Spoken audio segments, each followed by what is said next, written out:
Like to call the City of Ione regular meeting of Tuesday, December 3rd, 2024 to order.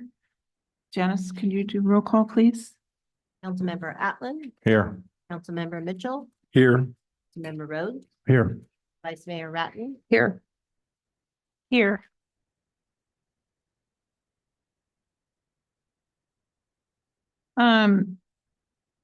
I'd like to move both items of closed session 1 and 2 to the end of the meeting.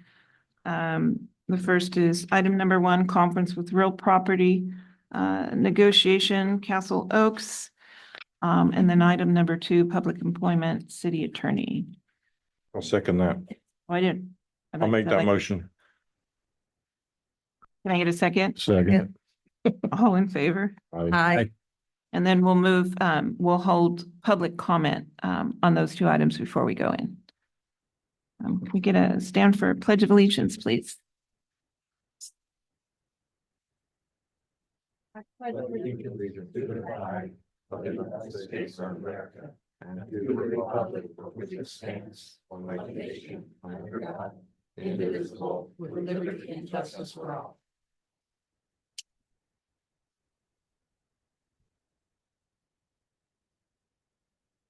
Okay, item D will be later. I have an approval of the agenda. I'll make a motion to approve tonight's agenda. Second. All in favor? Aye. On to presentations. I'm not sure if we can do this. Andy, I'm going to ask you. Originally, Parks and Rec was supposed to have a standing presentation spot at the first of the month. He's not in there now. Could we take a vote to put him in there now? Or do we have to wait until the end with council comments, committee reports? So Madam Mayor, the council, as mayor, you can, rearrange the schedule of the agenda with the concurrence of your fellow council members. So if you want to move that to the front of the meeting to have them address that, that's Okay, entirely and appropriate. then moving forward, we discussed having them because their meeting is at the end of the month. So if they make a presentation under presentations, George, can we make that an item? Thank you. Dan? Oh, wait, gotta ask first. Might not like. Can I get a motion to have Parks and Rec inserted into presentations and announcements? So moved. Can I get a second? Second. All in favor? Aye.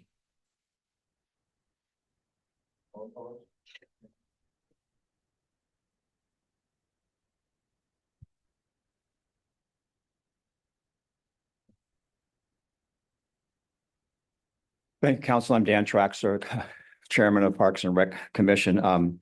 There was 2 main items that we did on our last meeting, and that for some reason they're not on your agenda. And I'm going to make a comment about those right now. We approved to increase fees for both the Mother Little League Baseball and Amador Little League Baseball West, and also for the Amador Mother Lode Youth Soccer League, and to increase those fees by $1,500 per year. Since it did not get on your agenda, and all I'm doing is making announcements, I think we're probably going to be running out of time because this was supposed to be done last June. And it's been pretty much, I don't want to use bad words, it's been a real problem getting this resolved. And since it's not on your agenda, it may be that we're out of time and that this increase may not be right to be approved at this time, since we're beyond the time limit, since you'd have to do it in your January meeting, and it was supposed to be done in 2024. The other thing that we Dan, we have one more meeting in December. We could do it on the 17th. That's what the plan is. Well, pardon? we asked for it to be on this agenda and it was on this agenda on Thursday. I don't know where it went. But we do have one more But meeting. we in have one more December. meeting. Okay. So if it doesn't get on that agenda, my proposal is that there will not be a fee increase for either one of those 2 entities. because we're pretty much out of time. The other issue that we had was that we have now, there's being formed I hate to call it committee, a group that will be able to give us some recommendations on the dog park.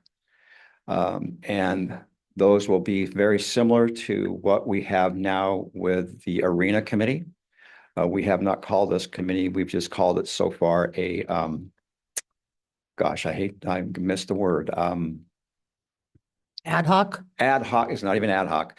It's- Focus? It's a focus group to help. workshop? Workshop, well, no, it's not a workshop, it's a focus group that they're forming to help decide what needs to be done or what can be done at the dog park to make for a small dog park and to make it more accessible to people who can't crawl up that hill to get to the top.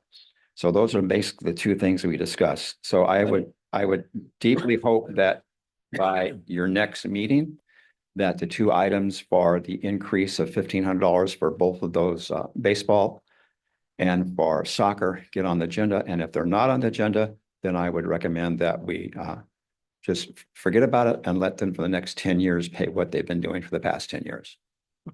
So that's pretty Okay, much all I we're have. give direction to city manager to have those on the agenda.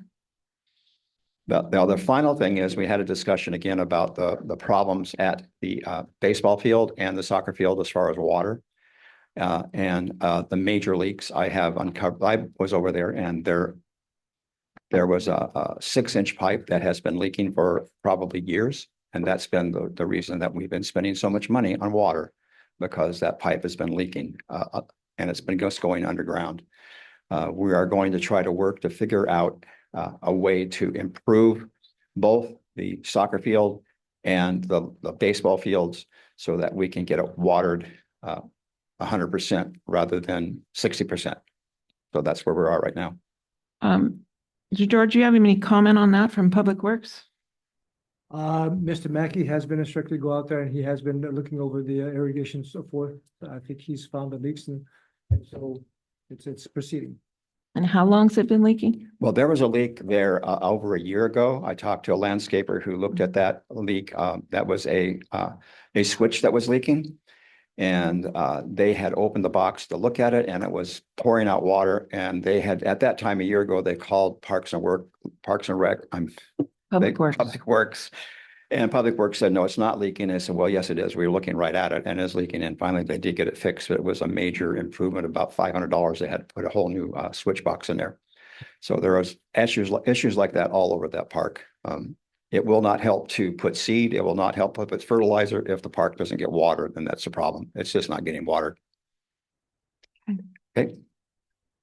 Thank you, Dan. No, I thank you. apologize. Your items were not on the agenda. That's okay. Good. That's life. Okay, thank you.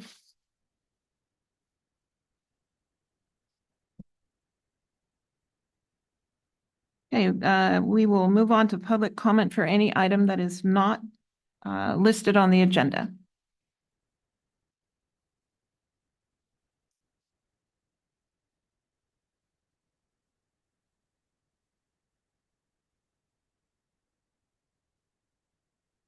Andy Aguilera, 279 Spring Creek Drive. The election's over. And I'd like to tell the mayor her witch hunt for Janice that day here, and everybody was mad at her because she was mad at Janice because she opened the door. That was just part of it. Well, the voters spoke at the last count. I haven't got the final count yet because I think this afternoon it was supposed to be done. Janice got 2,494 votes. So just to tell you, we told you that everybody likes Janice, no matter if you like her or not. So the public spoke, just leave her alone, okay? Because we like her. And there over 2,000 people voted for her. You've been picking on her, I know, for a long time, just the way you act. Just leave her alone. She's doing a good job, and everybody in Ione thinks she's doing a good job.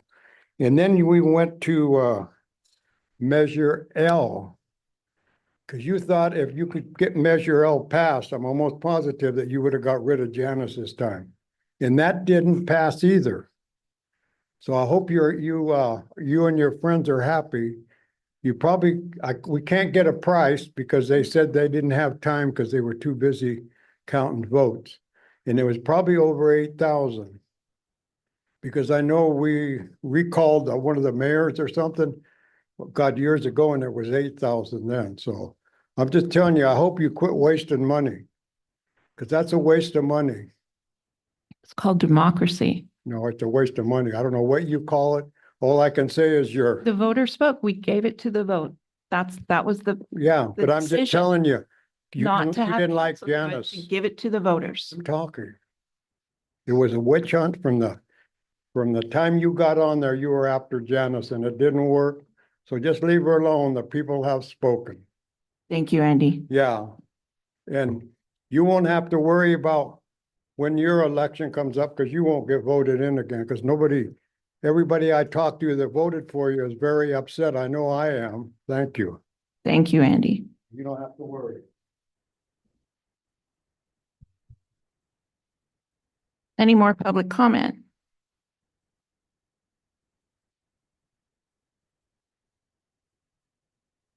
Well, I'm not as disappointed as Andy. I'm Oral Custer, 577 West Marlette, right here in beautiful downtown Ione. Just wanted to share that about the election a little bit. I was really pleased that with the local election,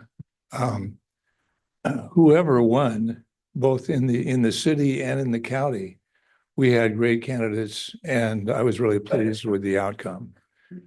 On a national basis, I just wanted to share a little bit about that. Without saying who I favored in the election, I would like to share a little bit about an event that occurred recently in a small town very similar to Ione, where a lady was driving on a main street and very slow, but an officer was following her, and the officer was kind of like we have here, very competent, courteous, capable officer, like we have in Ione. And he didn't want to stop her immediately, but she was driving very slow. So she put out her hand like this, and he was wondering what that meant if she didn't turn left. Then she put her hand out like that she perhaps was going to turn right. Didn't do anything. Then put her hand down as though she might stop. And then the officer noticed she went like that. So with that, the officer thought, perhaps I should stop and inquire with this lady what she was trying to signal. And so he went ahead and stopped her, pulled over, and very kind, asked what kind of signal she was trying to make. And she said, well, I was first thinking I would turn left. Then I was thinking I might turn right. Then I was thinking, no, I don't want to, maybe I was going to stop. Then she said, but actually I thought, maybe I'll erase it all. There has to be a penalty for that joke. Okay. Well, anyway, the officer asked her, are you Kamala Harris? Sorry about that. Well, that's all I had to say. There was more, huh?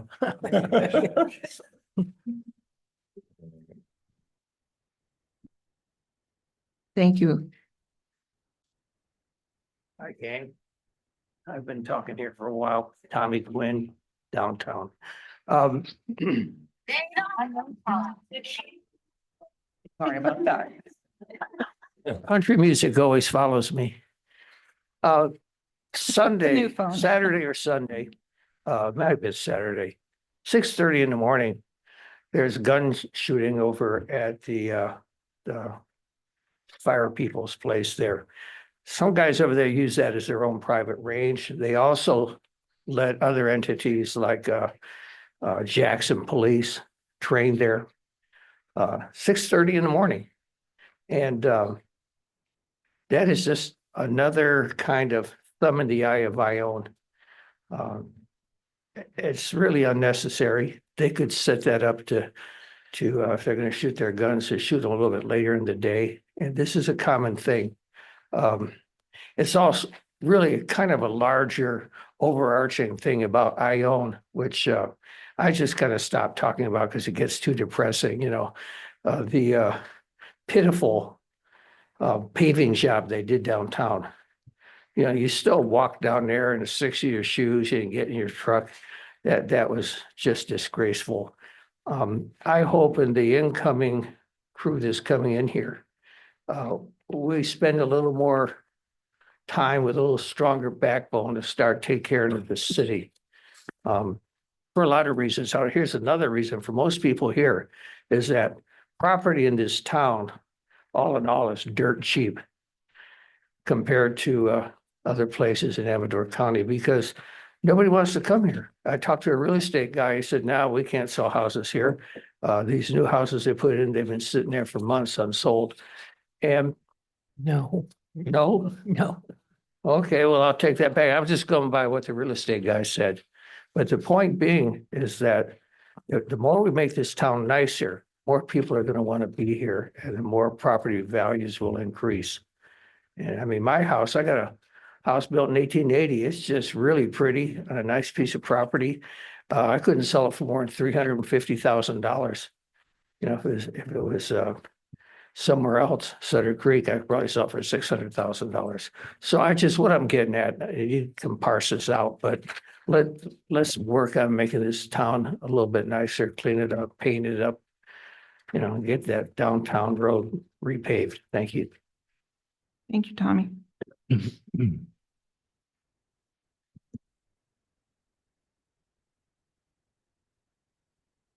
Nobody. Nobody on? Okay, we're gonna close public comment. Oh, you got one more. Oh.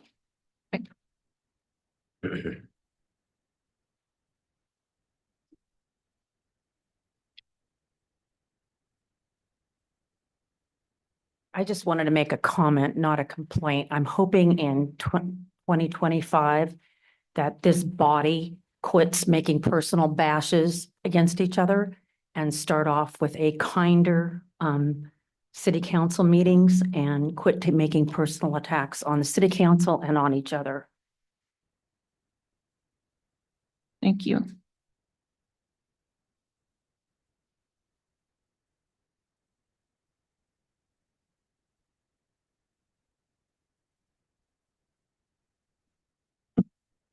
Oh, I can hear it. You can hear him. Okay. Move on to the consent. Let's close public comment. Move on to the consent calendar. Well, I have a question on the information item. Oh, sorry about that. Yep, the information item. Go ahead. This is an annual accountability report. And is it simply for filing, or do we have to take some action to accept the report so it can be filed? If that's the case, then it needs to probably come back at the next meeting so that we can do that, because it's currently under information only where we can do nothing with it.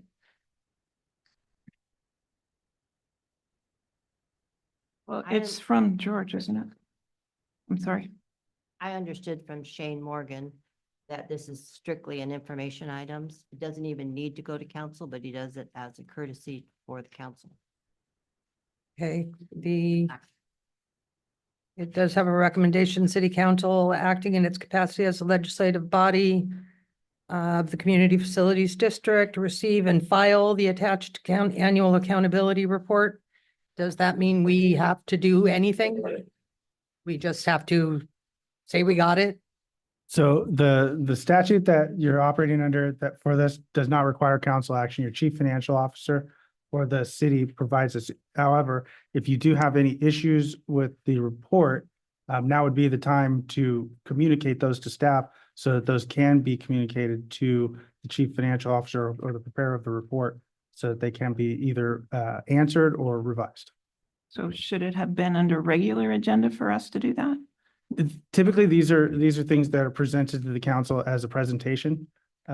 These are the annual reports. So you're not taking action on anything. If there's something wrong, they'll bring it back, they'll revise the report before they submit it. Well, we do have the Community Facilities Committee. And I would have thought these would be referred to them to be reviewed and then sent back to us if they had any issues, make any recommendations or, yay or nay or, something. Because that's kind of what they're there for. If that wasn't the case, then, we'll just receive it and move forward. But we do have a Communities Facility District Committee. And this is something that they should be reviewing.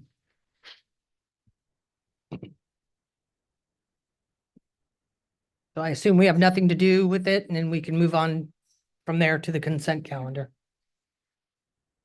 Do we still have a CFD committee? We haven't met. Well, they haven't disbanded as far as I know. Yeah, I think.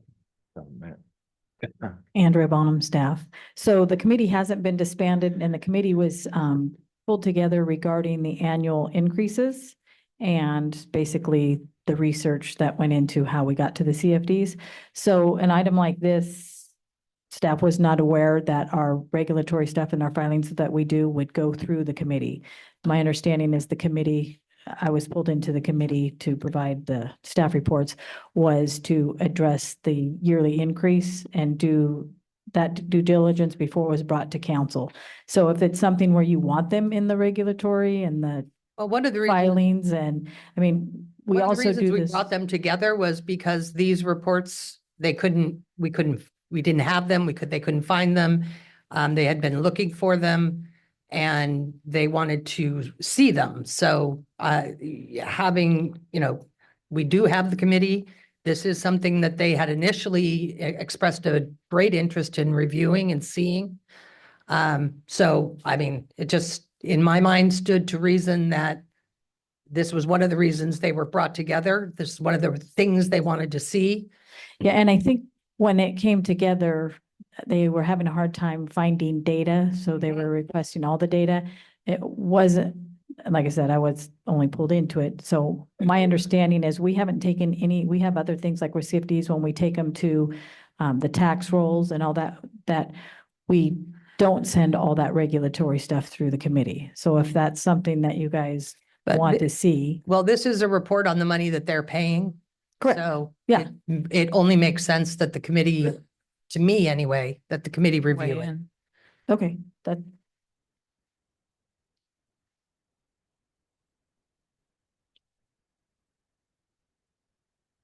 You got that, George?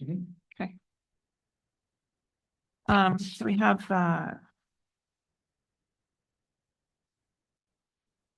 onto the consent calendar. Item number 1, the minutes, 2 warrants, and adoption of the resolution and adoption of the conflict of interest code. I'd like to pull the warrants, please. Okay, and I have one question on the minutes. So item number 1 and 2, like to pull. We need a vote for that. I'll make a motion that to approve the consent calendar for items number, was it 3 and 4? Yes, but do you want to hold off until we discuss item 1 and 2? Can we do that? You can do it either way, but Okay. the motion's been made, so if you want to see if the motion's seconded, then you Okay. can just move through. I'll second it. All in favor? Aye. Aye. Okay, we'll discuss it now since we're gonna move on. I just have a question on the minutes. I'm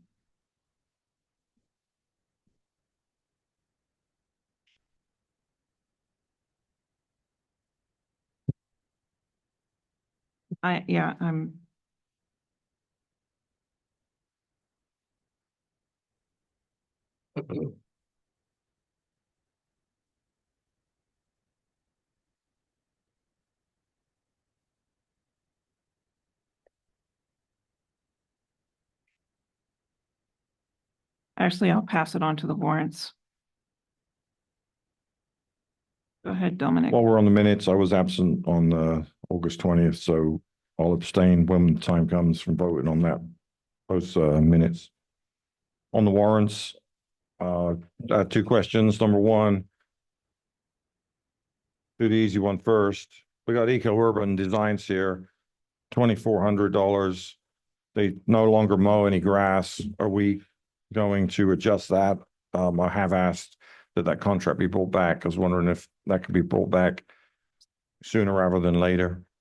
And second comment is there's a $5,172 charge for Amador County Animal Control.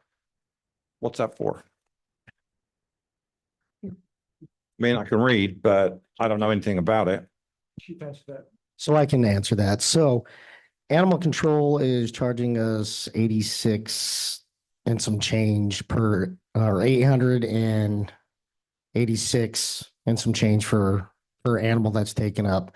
So we've done everything we can to minimize what we take up, but that is any animal that a citizen from the city of Ione takes up to animal services or animal control. The problem is, we negotiated with them over this, and they just kind of came up with this number, and they're kind of shoving it down all the jurisdictions' throats. And unfortunately, per the government code, they can do so. They averaged the amount per animal, and that was the number they came up with. So legally, you know, they're providing that service for us, and we're not able to house animals. We don't have a rabies program, stuff like that. There's a bunch of things we have to put into place before we're able to do that. But that's what we're paying right now. I've been able to minimize those bills, but this one was pretty high.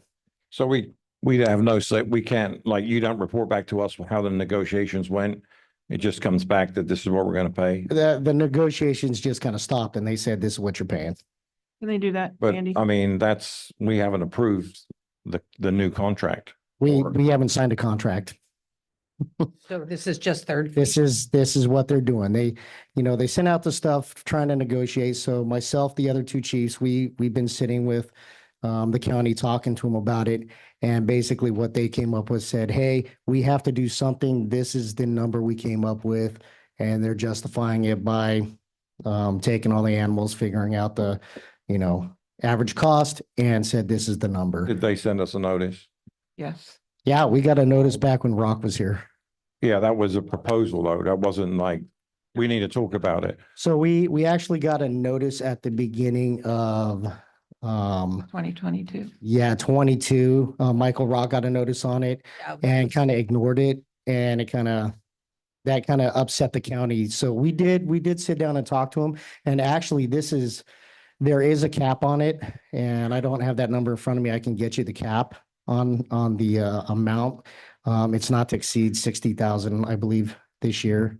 So I did get them to at least do a cap on it, but they're doing that per animal cost. And so again, we're doing everything we can, trying to educate the community as well as our staff to take every step possible before taking an animal up to animal control. Is it animals within the city limits, or is it a resident of Ione brings an animal? So they driving through the county, they found a stray dog, they drop it at there. Are they charging Ione for that, or is that going to the county? So that's supposed to be going to the county. In fact, if you notice last month, you didn't get a bill from animal control. They sent me a bill and there was 3 items on there, and I called them up and said, hey, these aren't ours. And he researched it, said, you're right, and took them off. So we didn't have a bill last month. Unfortunately, the bill this month, they were all ours. And so the problem is, again, it's not just the police department, but if a citizen Right. decides to surrender an animal and they take it up to animal control, they check ID, say, where was the animal from? They say from city of Ione, they'll charge us for that animal. Okay, so we need to educate everybody that if you find an animal outside of city limits, make sure you tell them it's not, you found it outside city limits. And I'll give Evan this, the director of animal control. They have instructed their staff to make sure to kind of probe that. Okay. And they're really making sure, they're also making sure that when they say, oh, they're from Ione, okay, where in Ione?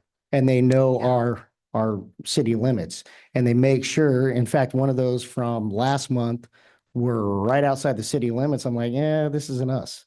So can you clarify, is this a live animal? It could be live, it could be dead. If it has an owner? Any animal So taken if up to it's animal just a control. lost animal that the owner is looking for it. And it gets sent to animal control. We'll The get owner charged. goes and picks it up. We pay Absolutely. how Yep. much? $886. Yeah.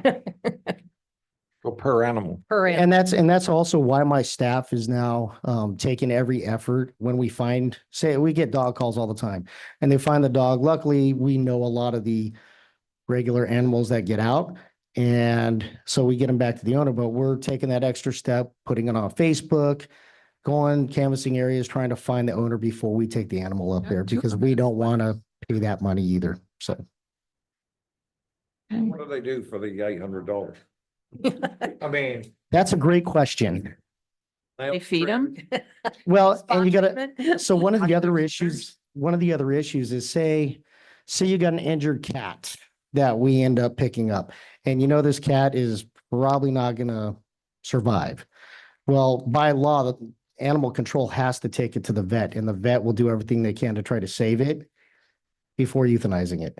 And so that bill is factored into all that. That's why that number is so darn high. Right. Cats go to APAL. They don't go to. Not all of them, Okay. not all of them. So All right. Well, thanks. That's disappointing. you should have seen my face when I got the bill this month. So what do we get for our tax dollars? Yeah, You know, we send them millions of dollars a year and they keep nickel and diming us. You have more, Mr. Atlan? No, that's it. I have one on the warrants. We are no longer seeing, there's no summary page on here. Right. So anything over, what did we say? 10. 1,500, right? It's 10 on the policy. Well, the summary page has anything over 1,500, I believe, that's listed as a line item on the staff report. And that is not on here this time. I want to make sure that it comes back. Yes, Michael is still getting out of his speed, so, I figured that, but I want to make sure he doesn't miss it next time. yes. Is that why we're seeing multiple entries with the same, like Waterstone? You have two items and usually it's one item where they're just. All right, George? Waterstone usually has two entries, one for tertiary and one for wastewater. But they're exactly the same. Same invoice date, same GL number. Same account. Same check number. So Michael, Finance Manager, City of Ione. I'm showing only one physical invoice broken into two chunks of 19,760 to total 39,520. It's the breakdown of how it is paid out. Is half going to wastewater and half going to the tertiary plant? I think that was for that part that we had to give him a down payment. It looks, one's going to that 3131, the other one's going to the 3111. It's my understanding that is half wastewater, half tertiary, but I can pull the So, account okay. list to So the verify GL that. account. But those are the breakdown. Looks half and half. That's their monthly invoice, right? It's not for a part. Right. That's the regular. Okay. And I'm thinking you're probably just getting used to it. We have Sure. a couple for PG&E, it's broken up. PG&E is quite broken up. Yes, there's. Yeah, quite a so bit. there's two entries for Howard Park. Okay. One for $1,000 and then one for $102. Are those going in separate? Let's see. Howard Park is third from the last.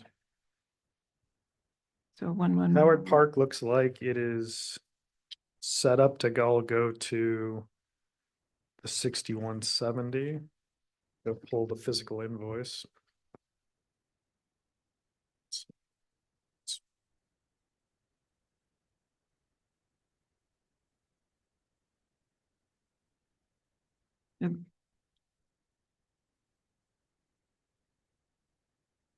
Yes, Howard Park looks like it's all coming from the same account. Okay, so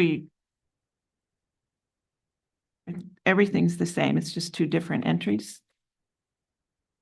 Well, it's how it breaks down, how it's in the ledger, it's broken down, part for one thing, part for another. No, I understand that. These are both these are identical though across the board. So, I think I'm misunderstanding what you're saying. there's no page numbers. Yeah, top right corner. I see, page 4, there is the start of, so I have Howard Park listed one time. Unless it's later on. It's at the bottom of the page, the I first see what you're one. saying. And then if you go 2 pages, I see it. So. One's 11-1, one's 11-24. So it says. 1X. Yeah, these are looking to be numbered differently. One is 1X 112, the other one is 4X 112. If you look all the way to the left. Sure. They're different out. There are 2 different meters at Howard Park. oh, yeah, I know. Well, I mean, Just- for PG&E, so you would have different invoices. Okay. And the next one's probably for George. I think the arena's only been rented twice during the day. There's a $500 PG&E bill. I don't know, so I'll find out about it. I know that one. Okay. Because I did the research. So the last bill we had actually was, I think, $700 for Right. PG&E, the previous one. So we did some research on it. And what we found out, which they're not gonna like hearing this, every Saturday during soccer, we had a spike because it gives you your days. And we're like, we haven't rented the arena. Why do we have a spike every Saturday? So I think we found out, Kenny went and checked all the meters and where they go to. So currently, soccer and arena are connected. But soccer doesn't use lights or anything. Well, they right? use the snack shack every Saturday. So there's something going on every Saturday for only 4 Saturday, it was only those Saturdays and then it stopped Yeah. again. So that's something we're researching farther and trying to figure out how we're gonna handle that. So we got that far on the research that we know they're at least connected and there's a spike the Saturdays that they had games for the previous month. Yeah, right. Last month it was $700. That's And crazy. it was every Saturday. There was a big, there'd be like nothing spike, Okay. nothing spike, because it tells you right there on the bill, Right. the Yeah. days. And so we went back through the calendar to see if there was any rental or if maybe somebody was coming in at night to use the arena, but there was nothing going on and it's still locked. And the only thing going on out there with those 2 was there Oh my was gosh. games all day, every Saturday. Could that be happening elsewhere? Or there, Jeez. I don't know. That's the only one that really changed. Most of them are consistent. That one had a big spike all of a sudden. Yeah. So I don't know if something's maybe broken or Public Works is looking into it. Okay, It's time to look for some solar for the park. I've been saying that. You've got a big roof out there that gets sun all day long.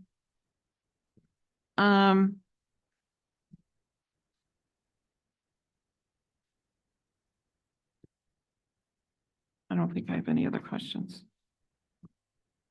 there any other questions on the warrants? Nope. Okay.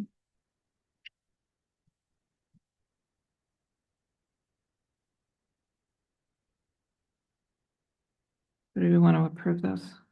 A motion to approve those 2 items? I'll make a motion to approve the minutes and the warrants on the consent calendar. Second, Second. all in favor of all Aye. the items? Aye. Aye. Aye, but I abstain from the 20th minutes, August 20th minutes. Is that a requirement, Andy? No requirement, but Okay. any council member can abstain from any vote. Okay, if you're not here, okay. Okay, moving on to regular agenda. The first item, I'm not quite sure how that's going to go. It was supposed to have a staff report. They needed to get this in so they could go to the Board of Supervisors on the 17th.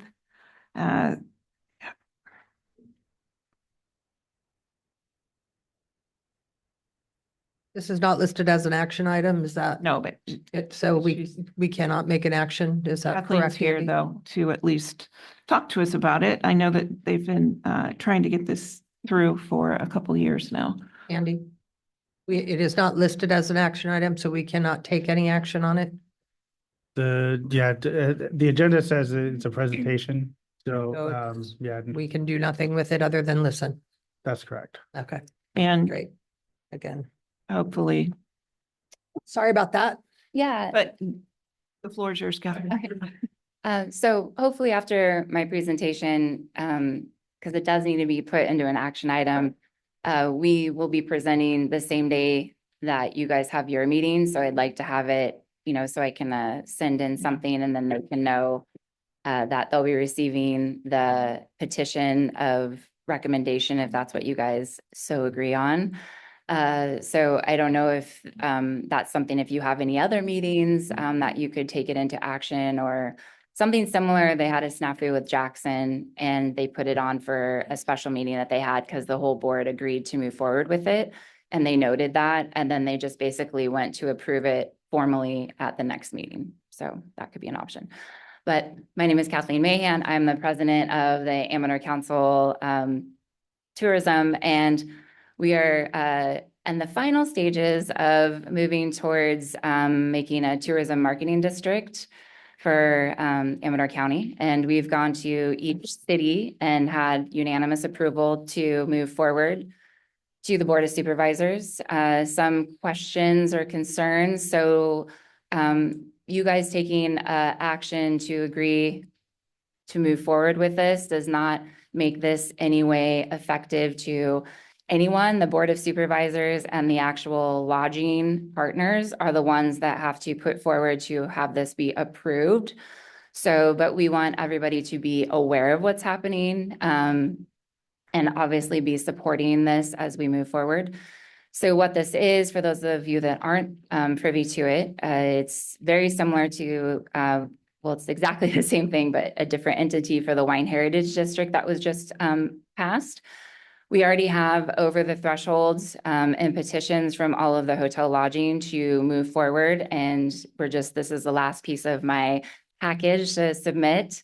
And what this is it's a pass-through assessment. It is not a tax, that the lodging only, and that does include short-term rentals and Airbnbs, would need to, have a line item that is passed through. It's a 2% charge. So you're looking at something extremely minimal. And this is a very common practice just about everywhere that you go, only normally it's much, much higher than this. And this allows our district to, or our organization to become more self-sustaining. Right now, the only way we're able to get funding is from the Board of Supervisors, from the TOT tax. And then also, we go to the different cities and a lot of them support us for moving forward with different ventures. So I have already spoken with the Board of Supervisors and Pat Crew, and they are, anxious about this and excited about this, and are looking forward that we're trying to secure consistent self-funding. I did make it very clear to the Board of Supervisors and all of our lodging partners and members that we still will be making the ask that we do every year to the Board of Supervisors for that set TOT tax money that comes to us. But then what's nice about that is we can actually make a forecasted budget because we know what we'll be receiving, which is kind of important when you're trying to do large scale marketing. And we've been working in conjunction with the Wine Heritage District, which just passed theirs for all of the wine that O2 licenses within Amador County. So it really gives us a lot of leverage to be able to be on the same playing field to thoughtfully bring, tourism to Amador, and then also work with the Chamber, the Heritage District, and other entities within Amador so they can know that, you know, there's different funding and we're not having to kind of scrabble for what's there. So that's kind of I mean, there's a lot to it. I can go more into detail. But we do have, you know, the key lodging partners, all of our large lodging partners are in favor of this, have signed petitions to this, and we have sent out certified letters to all of the Airbnbs and short-term rentals that we have access to. So, I mean, we're doing everything we can to notice everybody humanly possible. And also the collection of this is not put onto the counties or the cities. This is done through an outside agency, HDL, which already works within the county. And we'll be collecting the wine heritage funds as well. So there's not going to be any impact to any local staff. And if there were to be said impact, we have it in our budget to, you know, refund said need if that should arise, but we don't anticipate that happening. Okay. Council have any questions? I think it's a great idea. Thank you. And I don't know if all of you received, I had emailed originally that had the MDP plan and then, you know, the petition letter that was sent out. And I'm happy to resend that if you need to redistribute it so you can be more privy we to, received yes, it yeah, here. that's the Yes. big plan. I know the Heritage, how are they making any headway or they're just getting off the ground now, right? Yes, so we had our first meeting this morning as the Wine Heritage Group and elected our chair positions and are moving forward. So we'll have a good forecast of what everything looks like probably in May because it's off of, you know, quarterly. So by the November, we'll have, you know, basically 12 months of different, you know, because we're asking for this quarter statement, but that'll be waived. So we're not charging anyone for the December quarter assessment. And then, so we're going to have a good idea, but very excited and lots of synergy for that. And we've already combined our marketing and events meetings with the Wine Heritage Group. So it's really become beneficial. And then we work with the chamber whenever possible for education and member to member outreach.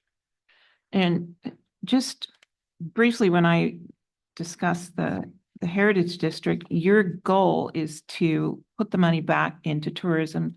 That's 100% the entire goal. So make improvements. Yeah. across So board. the pie chart, I mean, this is a government mandated, you know, organization. So we have to put in very specific where the money is, what we're spending the money on. It is a marketing district, hence majority of all of the funds, 77% right now, goes into strictly marketing. Currently, right now, the Amador Council of Tourism, we have not had an executive director for over a year, and it's 100% volunteer board. All of us have a normal day job. So we're doing this out of, you know, we really feel passionate about this. We all have businesses within Amador County. And, you know, this is something that we really feel is important. And we also, you know, want to be thoughtfully bringing business in. And in order to be competitive and in order to be able to do the marketing schedule and forecasting that we need to do, we have to have more funds. We have to eventually be able to hire an executive director, which this will allow us to do. Because this is almost a 40-hour-a-week job on its own, doing everything as a volunteer board. And, you know, this just really allows us to do marketing campaigns. We're going into Sacramento International Airport, you know, to build midweek business. And, you know, it makes everyone sad to see stores closing down and families that have been open forever not having that business. So, you know, you need to bring the customer to you. And that's what this is going to allow us. That's what we've been doing, but we can actually have a broader scale because, you know, our budget is usually like 150,000. There's not a lot you can do with that. Which is why we made the choice to let our director go and focus all of that into marketing. And with this, you know, we'll have over 200,000 plus the monies from the Board of Supervisors. That brings us to 300,000, which is going to be similar to what the Wine Heritage eventually anticipates getting, you know, and just the lowest district within 40 miles of here. You know, if you go into Calaveras or, you know, even mono counties and different counties, they have at least 400,000 to 1.6 million. And that's not just like something, that's not LA, that they have a huge budget there. So we're very much behind the curve. And we want to be able to, like I said, thoughtfully have kind of as much control over being self-sufficient as possible.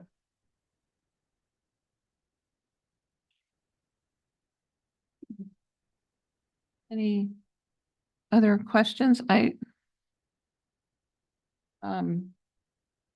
So when I'm we gonna- can take action on this, what you want us to basically say we're in favor of this There's a proposal? petition. Yeah, so and I sent sign the over- petition. Yeah, I sent over a petition that basically just says, we're in favor of you continuing to the next step with the Board of Supervisors.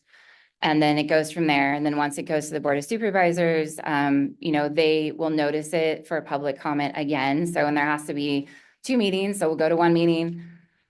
And then they'll put it on notice. It's about 45 days between meetings to give everybody and anybody, whether you own a lodging or not, to weigh in on how you feel about that. And then, but ultimately it's down to the people that are putting into it. So it's the lodging partners that are the ones that are in favor of this or not in favor of this. And it's, you know, weighted. So, you know, if you have a larger hotel, you're going to have more percentage to get past that finish line than, you know, a 2-bedroom Airbnb.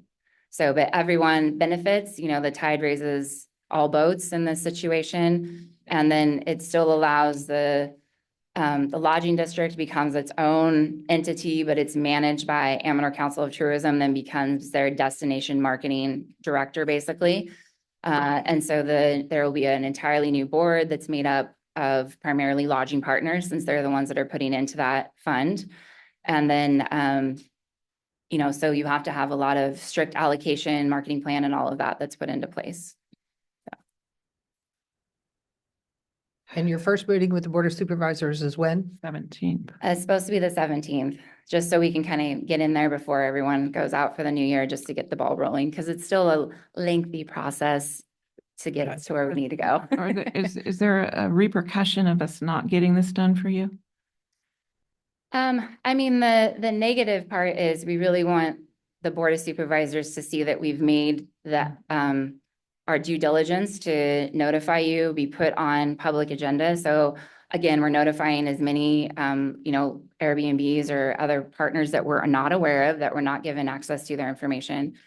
And, you know, just knowing that we have your support as far as just moving to the next step. And like I said, it in no way, nobody within your city limits that has an Airbnb or short-term rental is affected by you saying, yes, we support you going to the next step, because in the end, ultimately, it's based off of lodging votes and what the Board of Supervisors feel. This also is something that sunsets. So after 5 years, we have to renew it. So if people do not like, by people, I mean the lodging partners that are putting into this, if they're not happy with what's happening, they don't have to, you have to do the process within reason again, meaning you have to vote to extend the district. So it's not something that once it's passed, it's a forever item. And so it gives the people that are the ones putting through that assessment, the control over, you know, if they're happy with how it's going or not.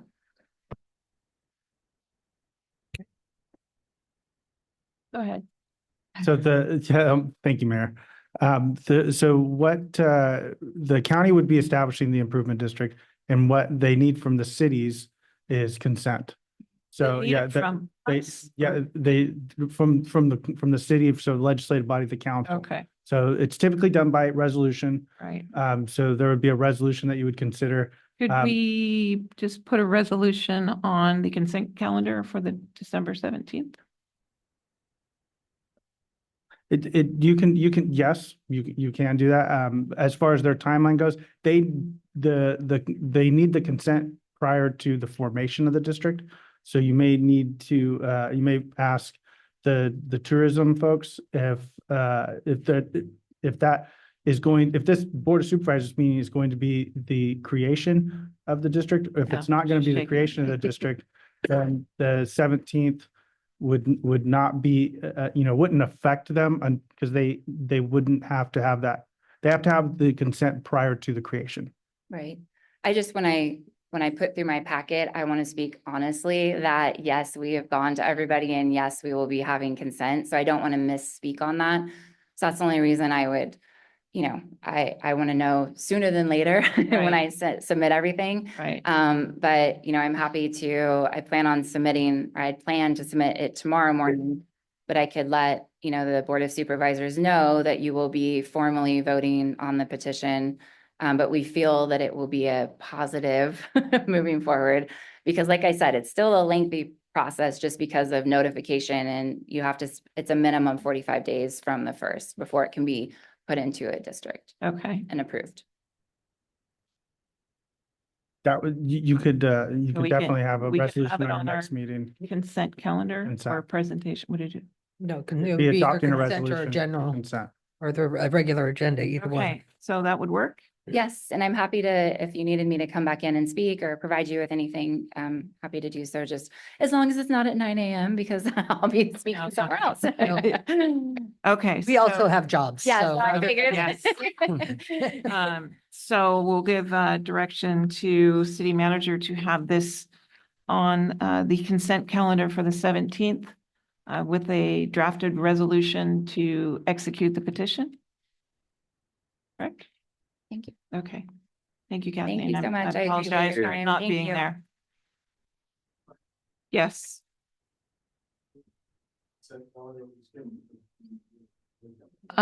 We've,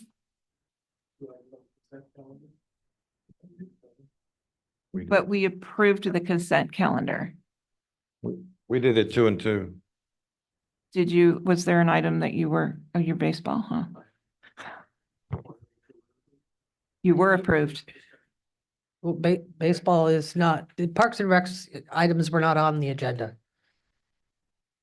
No, he's talking about the adoption of the resolution for the parking. Oh, for the parking. Yeah, that was approved. It was approved. That was approved. Yes. Yes, it was, okay. So we'll open it up to public comment on item number 1 of the regular agenda.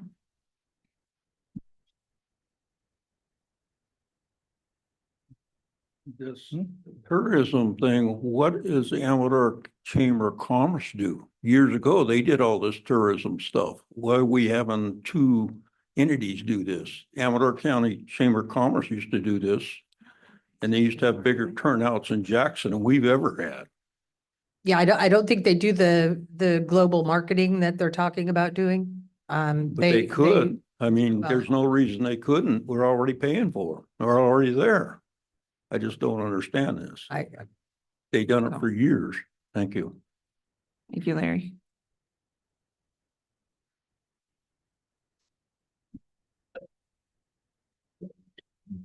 Never did anything wrong.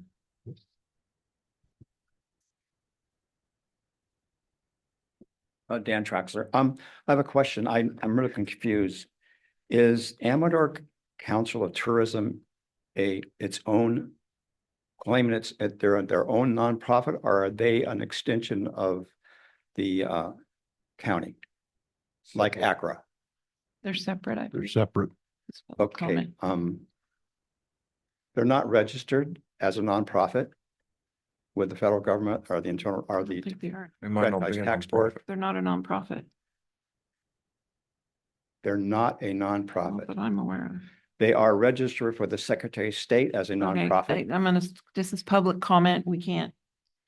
So I'm just had a question about Okay, who they she are. already left. Well, unfortunately, the young lady who could answer you just left.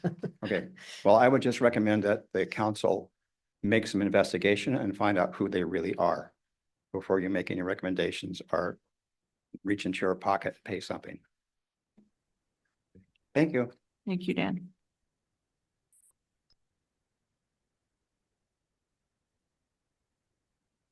Shoot.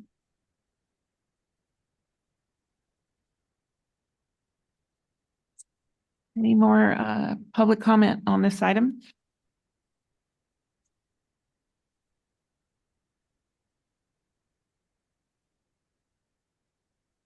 Tracy's got her. Hi, sorry, I'm having technical difficulties. Can you hear me? Yes.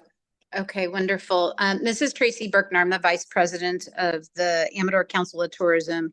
And I apologize, I couldn't be there in person this evening, but I just wanted to answer the gentleman's question regarding the nonprofit. We are a 501c6 and we are a registered nonprofit. We've been in existence for over 20 years and we are the designated destination marketing organization for Amador County.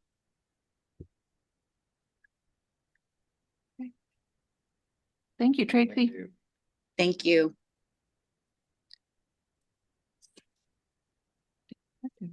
503c6. Anyone else, Chief? No. All right, we'll close public comment on item number 1 and move on to item number 2. Approval of West Joe's task order. Mayor LaFane, members of the council, before you, 2 task orders that should have been on the agenda last council meeting, but due to my oversight was not. So here it is today. The first one deals with our compliance issues with respect to the Regional Water Board. And the second task order deals with continued CIP issues and development of such. So you have a staff report in there. So again, it was an oversight that should have been on last week, but it's on now. Okay, so Catherine's not here No. and neither is our city engineer. No. So Catherine gave a report last. I was here. I So- almost fell asleep with Right. other 3 people that So I tried to think stay she- awake. I think she get that. Come on. So No, Ribbon. I've seen 90% of that PowerPoint presentation 3 times. And I wish you were here because I had more questions for her now that I have the task order in front of me. So I guess we'll just have council discussion and then, or open it up to public comment first, and then we'll have council discussion.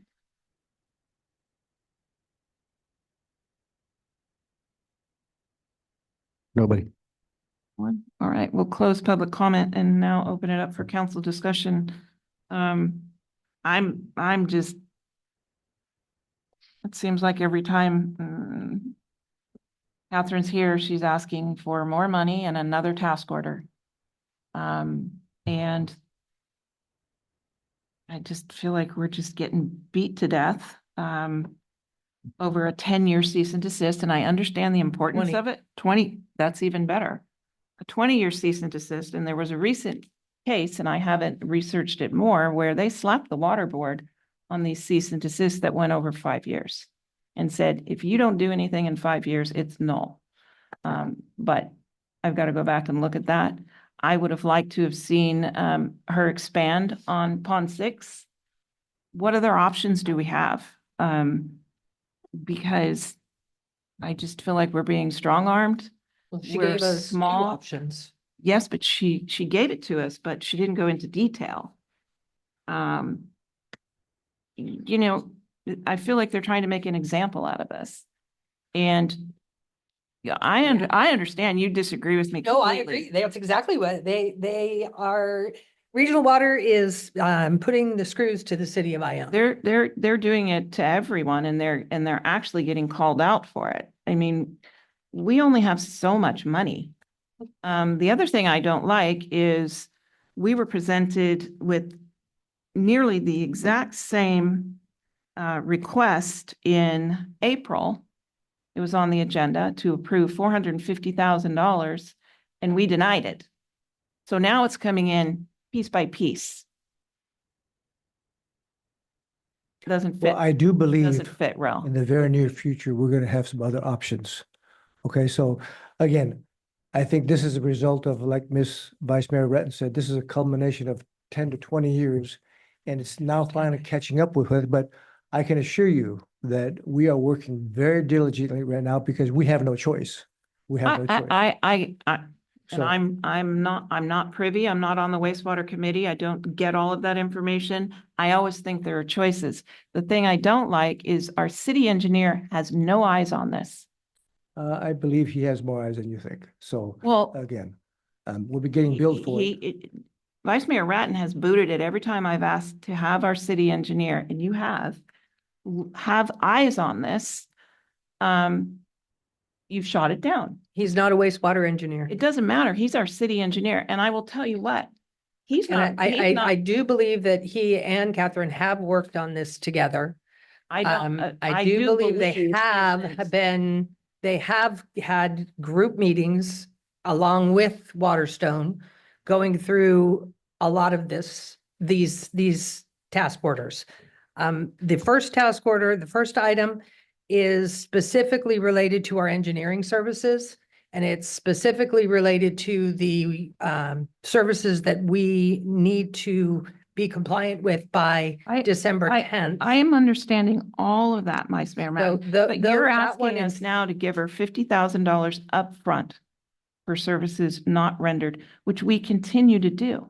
Well, I would, the second one, I have some questions that I mean, that's a tough one. But the first one, we have a water balance report that's due on the 10th or the 13th, 13th.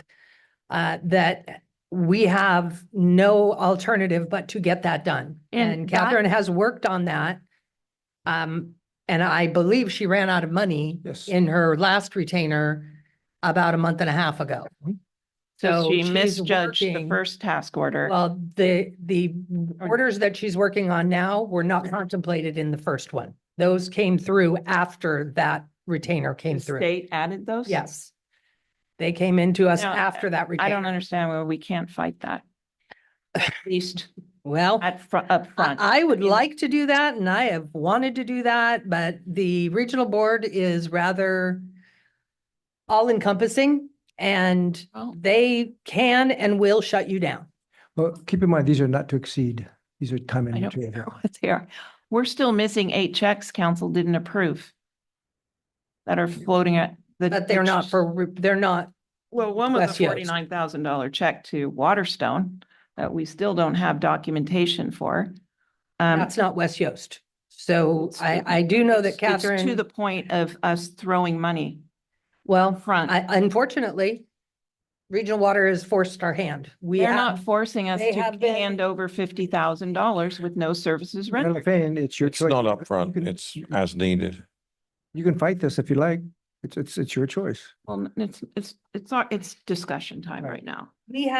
right now we have, she's been working for over a month with out pay for the most recent There's an regional. invoice.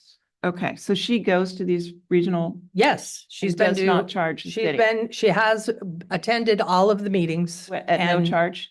She hasn't, as far as I know, they ran out of money about a month and a half ago. Because I see a 2025 rate increase also. So and gotten a she's rating. doing it because we have items that have to be done, I understand. timelines to Diane, meet. But And at this point, this first one is really something we don't have a choice in. how so? Because we have to submit our water balance report and the follow-up reports that will go with ARSA You and can't- CDCR. And we have an order we have to confirm to. I understand all of that, but you're asking us to hand over $50,000. I want to see invoices. If you worked on it for a week, send us your invoice.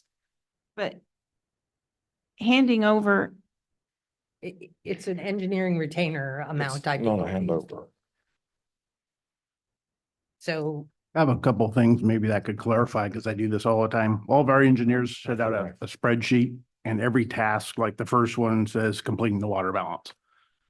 What it looks like Yost has done is taken everything, calculated it, and not showed us their homework. So that water balance should show it's gonna take maybe an engineer and a laborer 20 hours to do it with a cost to it. They didn't do any of that. It's just says what they're gonna do and then 50 grand. Next page is but they're gonna do 60 grand.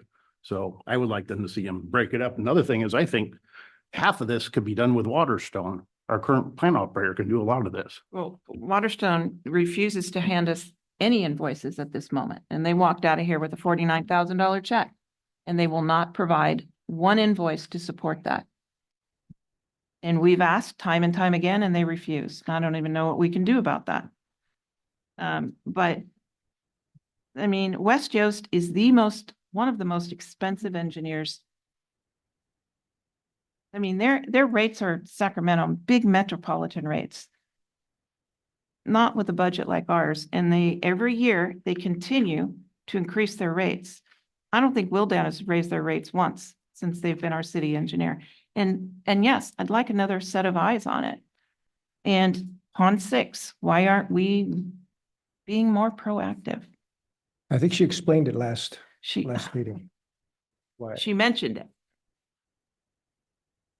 So that's just where I'm at. I feel like I understand the cease and desist order, but it's fear mongering. Every other sentence was the wheels are coming off the bus. The wheels are coming off the bus. We know that. But give us something substantial. And I'm not seeing that. And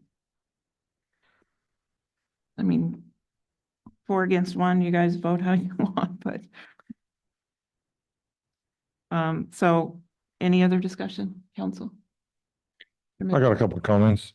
First of all, number one is $50,000 as needed, and we're going to require an invoices. I mean, that goes without saying. So, This is basically a retainer. right. So we're going to get the invoices on one.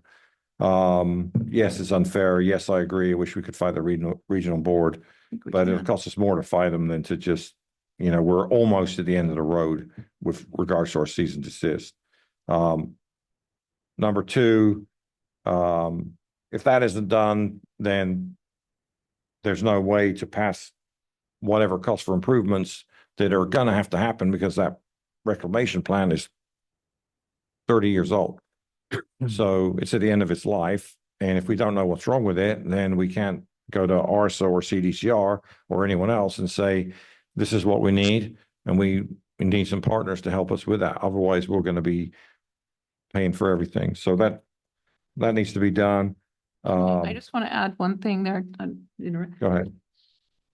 That was in Waterstone's contract to do an assessment of the plan.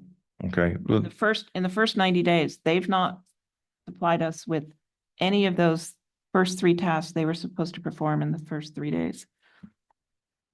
So The condition and assessment, they've not provided. So now we're paying an engineer to do it because Waterstone didn't do it. I think they did that last year. because No, they this- didn't. This is their second part of the No. contract.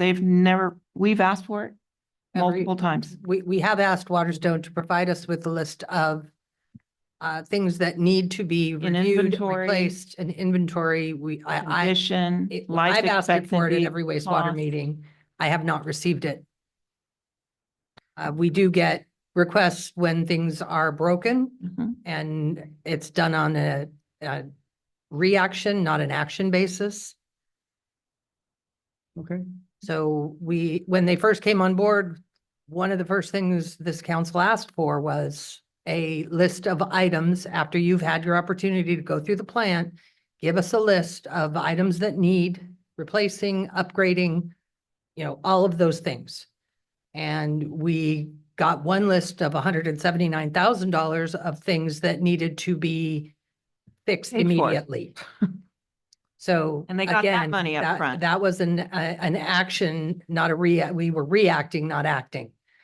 One of the things we wanted to do when they came on board was to be action oriented, not reacting to broken and emergencies. And we haven't had that. So For nearly going on almost 2 years. almost 2 years. I agree with the mayor on that. That is something that needs to be done. As far as getting the CIP plan in order for us to really go after any kind of grant funding or anything, we need to have a clear CIP for our wastewater We have to have, all the plans written out, everything delineated. We have to have it for our nexus and our rate increases. I understand all that. So we can't, these things can't, unfortunately, can't wait. So again, we are reacting once again, but so such is life when it comes to wastewater. And I don't think it's in it's unfortunate. It's a waste of money if we have a contractor that's supposed to perform this at And- his cost. Then let's table number 2 and move on number 1 until we get an answer back from Waterstone. So Kathy Stone is on Zoom and wanted to speak. Good. Good evening, Council, Mayor. Can you hear me okay? Can you hear me? Yes. Okay, thank you. Yes, I've been listening to you and have several comments. First of all, the actions with West Yost, we've been working very diligently with them, but I agree with the council's, Allison, I agree with your recommendation that should be broken down. All engineering services, when it's labor only, break down it in a spreadsheet. They put down the task order, they put down the scope of services, they put down the hours, they put down the who's responsible for it, an engineer, project engineer, architect, laborer. They put down the hours that they make or the amount that they make per hour, and then they put down how many hours. And so then they total it up not to exceed. That's how I've been in this business for 40 years. That's how all of them have been done. There's no lump sums. There's no just scope of services with bullet points saying this is what we're going to do. Second of all, in their scope of services, there are things that we can do for the city at no charge. I mean, we have done a CIP. We have done that. We have an asset management plan that we have done.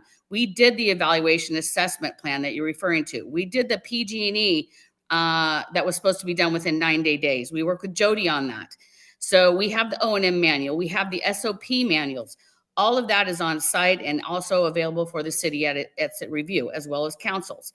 So in regards to a lot of this, and the invoice that you were referring to for $47,800, we did provide George with a breakdown of each item, how much it was with the 10% markup of Waterstone. Waterstone has it in its contract, attachment A. We can do any additional services, regardless based on our scope of services, invoiced at cost 10%, which is what we provided the city. So for you to say that we didn't provide that, we did do that.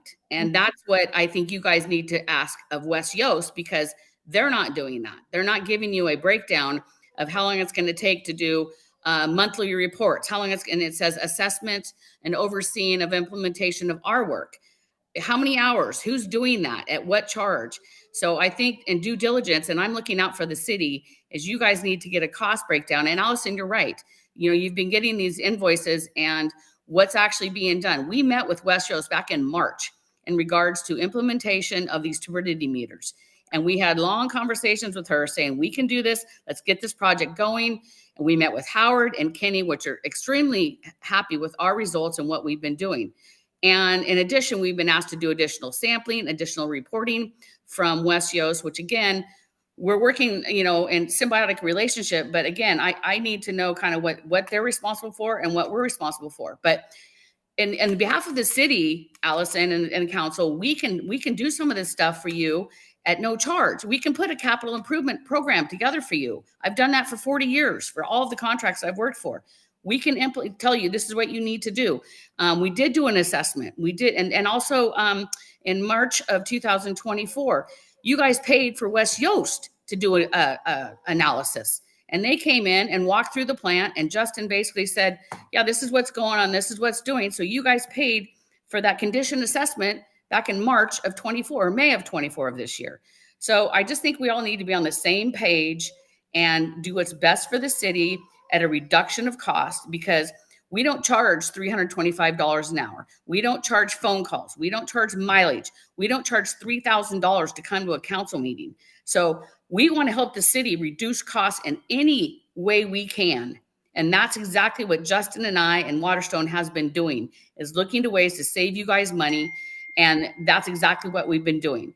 So the cost breakdown that you guys asked for 47,800, we gave you that. We gave you the cost breakdown. It's in the contract. I spoke to Andy. I said, Andy, do I have to give them, we gave them a cost breakdown plus 10% markup. He said, no, that was fine. So I'm just letting you know, we've done everything that you guys have asked. We have the CIPs, we have the assessments, we have the SOPs, we have the O&M manuals, we have the IMMS work programs, maintenance programs. We have all that. You guys are more than welcome to come down to the plant and we will hand you this information. Hold on, Kathy. We're supposed to get it from our city manager. I've never seen an SOP. And I've Well- seen copies of the POs, invoices, nothing. You said they would not give them to you. No, she emailed me the breakdown and I emailed that to you. The breakdown with just the big fat total at Correct. the bottom. That's what she. That's not what I'm asking That's for. what she sent me.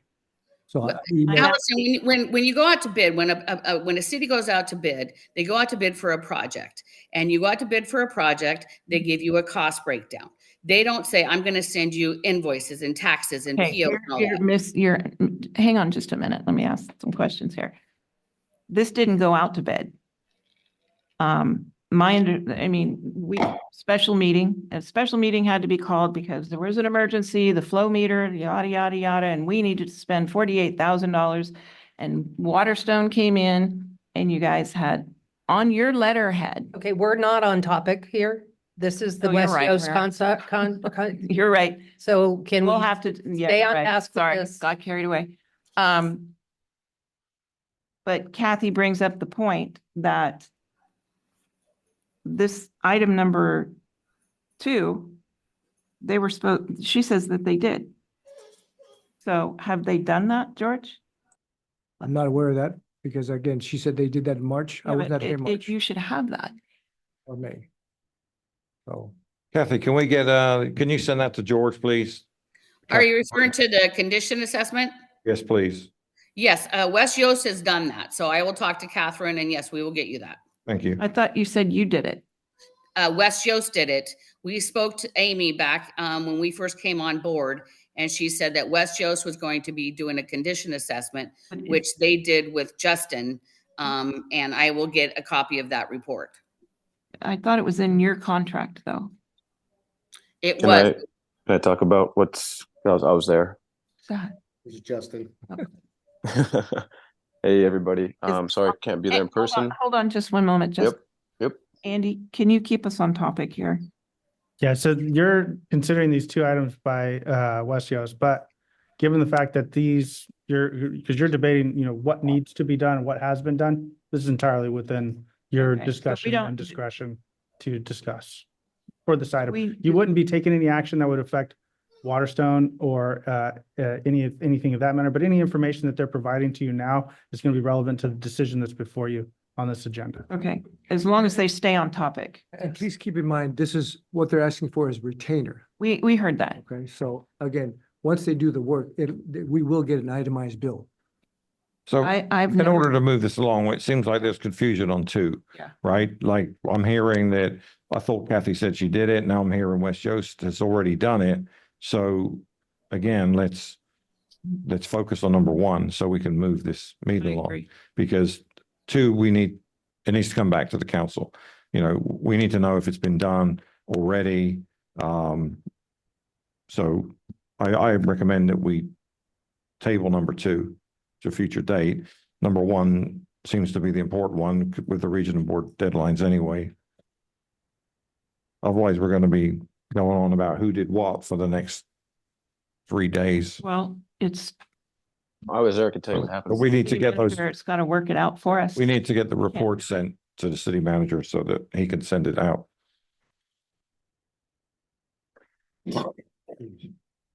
So.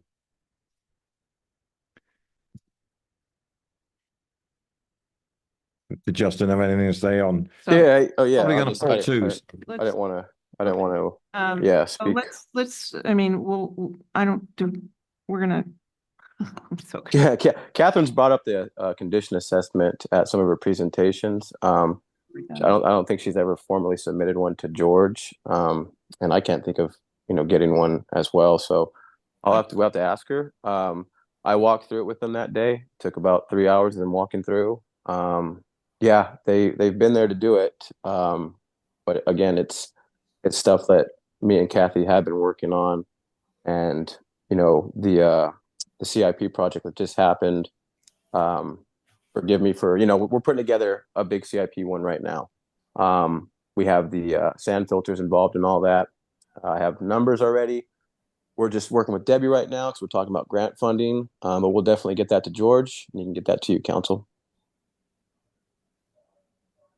All right, thank you, Justin. We'll open it up to public comment.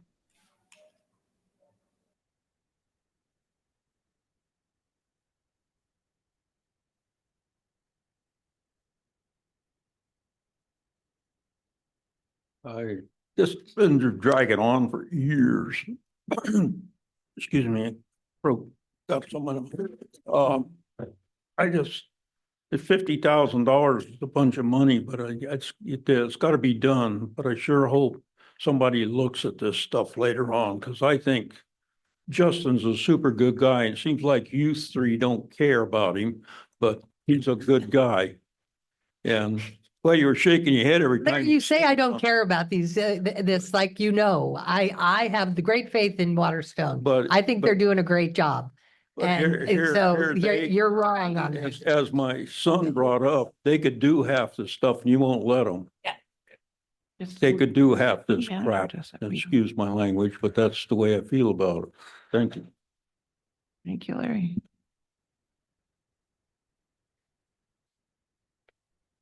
Julie Traxler, 827 Quail Court, Ione. And I'm just a community member. We moved up here 14 years ago. And I pay the bills in our family. I'm a financial advisor.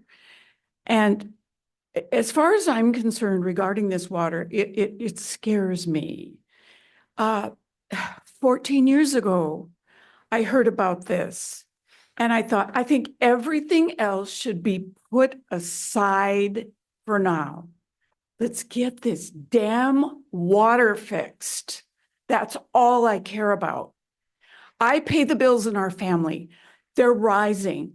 I have to figure out what to put aside. Just put everything aside. Get this done. Get all your heads together. If you want me to help, I will. Does you realize it? All right, thank you.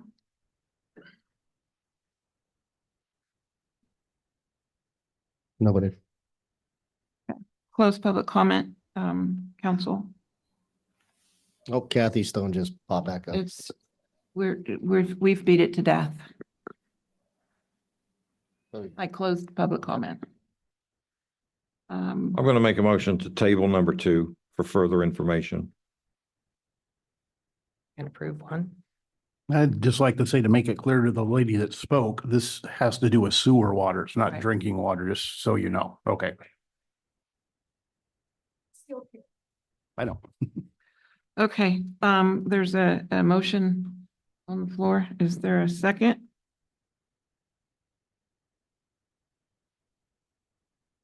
So your motion again, can you, My motion was to table number 2 for further information, but it's. I'll second that.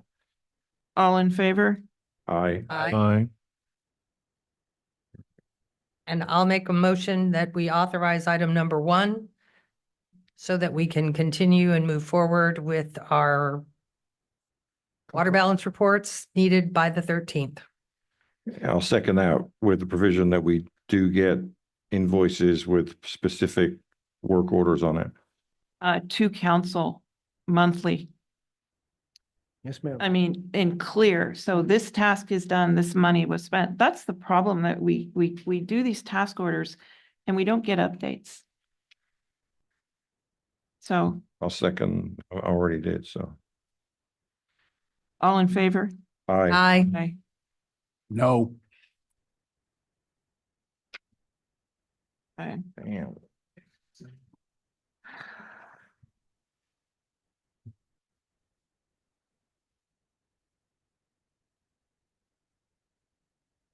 Okay, last item, item number 3.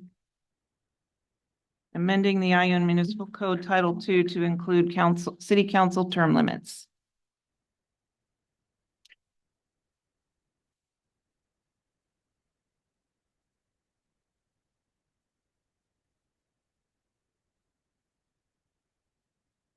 mine.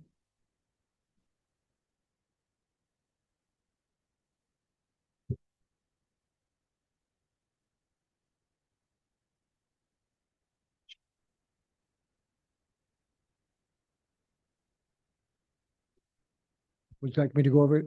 Sure. This is staff report. Is that? So the motion you have or discussion item you have before you is a recommended action with respect to the amending the Ione Municipal Code Title II to include city council term limits. You have there in past years, the registered voters of the city of Ione have communicated openly their concerns and mounting lack of faith in their current elected officials and administration of the city. Lack of responsible oversight, fiscal management, failure to initiate progress on city infrastructure, et cetera, et cetera. This is reflected after each election by the rise of undervotes identified by the Amador County Register of Voters. This past election, nearly 40% of registered voters did not vote to select their own city council. In addition, while the population of the city has risen, the number of candidates each year have drastically been reduced, citing the conduct and disorderly behavior of council members and lack of compensation. Citizens feel hopeless and unheard.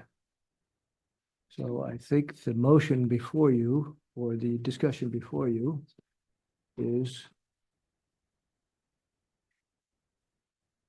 to consider the following: add to the municipal code city council term limits to promote voter confidence and prompt council members to become active participants in the municipal process, while placing a 2-year pause in between each consecutive term limit.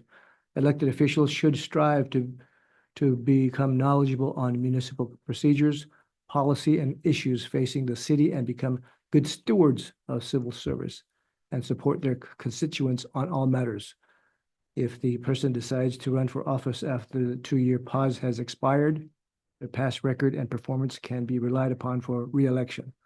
The amendment could potentially limit those seeking control and appeal to individuals interested in contributing to the community. Amending the municipal code to limit council terms to 2 consecutive elected terms would ensure reform and broaden the scope and representation on city council and put the power in the hands of the people. So this is from the mayor, Ms. Lafane. And so now up for discussion. Just to be clear, so the proposal is 2 consecutive terms and then you can take 2 years off and then you can run again. Is that it? Well, it's open for discussion. A lot of cities are doing this to change things up. The votes this year were not good. Nearly 40% of the population did not vote. And which in the past, and that has risen. I think it was, I had it written down, the Amador County didn't have it listed. But I mean, yeah, so some cities are putting a 2-year pause in between. You can run again. Council, 6-8 years on council, you should be doing a good job by then. My personal opinion, the last 2 years, we've accomplished very little. We've had no public works director for nearly 2 years. We haven't started any capital improvement projects. Just very little is coming to this council. The city hasn't moved forward. We've gone backwards. We're losing staff. I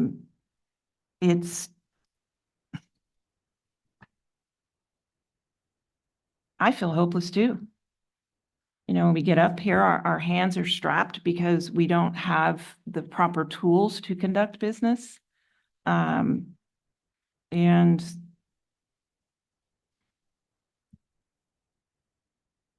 this is a tool to get new people involved. You know, I'm not going to talk about the compensation, $182 for the amount of time. And as mayor, I don't, you know, prior council members, they would meet twice a month to help with the agenda. I'm meeting weekly for hours. And I work a full-time job with overtime. So I know that people have asked me, you know, what happens? How much do we get paid? And as soon as they find out, nobody's interested. And I'm not talking about paying them a lot of money, but you've got to kind of make it worth it. There's got to be an incentive. It's depressing up here sometimes. Well, having served 2 consecutive terms, I would say that if you're going to put a term limit on, I would make it 3 consecutive. That's 12 years. I understand, a but long your time. first year, your first 4 years, you just figure everything out. No. And then you it get your shouldn't- feet under you and you figure it out. And then if you have a term like this one, where we've had staff turnover, city manager turnover, problems on the council, then you get nothing done. So Right. this 4-year term has accomplished very little. But that had nothing to do with But if you council. It had have- to do with our administration. We're not gonna argue. I'm gonna have my say and then you can have yours. Your say. You can, I think if you want to do a term limit, that's great. I am all for term limits. I don't think anybody should sit up here any longer than they should. You know, nobody should be up here for the 25 years. I think that's absurd. I personally think two terms is great, but I think if you put it at 3 terms, you can get people on the council that can actually get the issues resolved. Wastewater being one of them. I've spent the last 8 years trying to get this cease and desist order removed.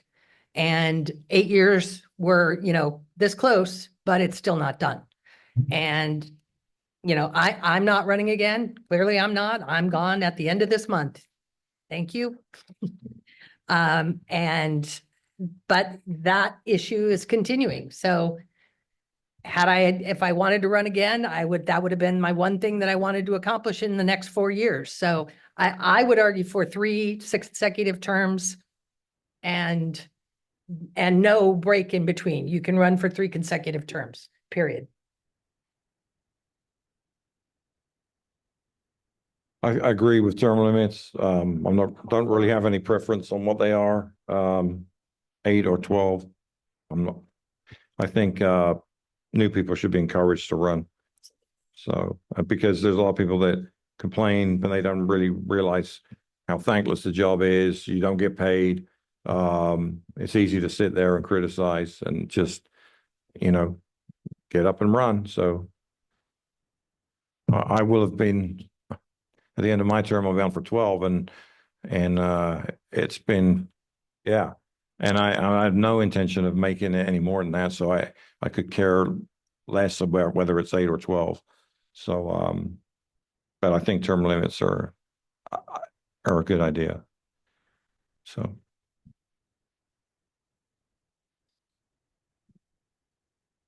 That was our turn. Always. I think there's term limits in place. It's called a vote of the public. And so, I mean, you can dictate term limits up here, but quite honestly, if you're not doing your job, you won't be up here very long. And that'll be decided by the people, and as it should be. I would hate to have someone in place that was fantastic and they couldn't continue solely because we decided, meaning this council decided, well, we're not going to let the people have their vote on it. So I don't have a problem with term limits, but I think the people decide that. And when you don't do your job, you're out. That's the way it should be, or they do a recall, or they do whatever they need to. So the term limits are already in place, and I think it should stay that way. 40% of the population didn't vote. I think your numbers too, you got to look at when you talk about undervotes and the voting, some of those, when they say choose 2, someone chooses 1. So that number is misleading. And I think there's a lot of other information in your proposal that is opinion. Okay. Can you point that out? No, I mean, I've said my piece.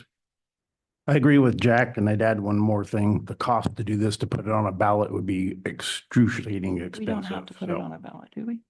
yeah, it's got to go to the vote of the people. Yeah, so the process would be that It's very similar to what the city clerk is, yeah. exactly. Yeah. So that it's very similar to the measure process. You would adopt a measure and send it to the voters, and then Right. it would be put on the And next that, regular I election. think there was an estimate of that. It was That's up 46 to the to county, yeah. 7,800. Yeah. Okay, do we need public comments since everybody is speaking anyway?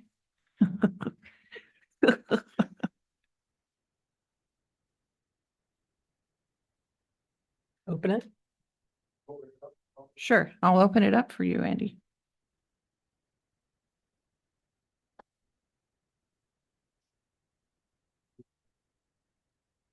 All you have to do is go up to the county and go to the register where they count the votes, and they'll explain to you who voted and who didn't vote.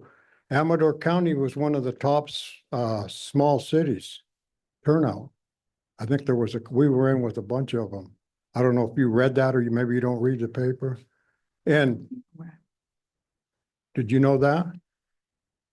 Very That much for so. For the amount of people in Amador County, we were listed as one of the top turnouts.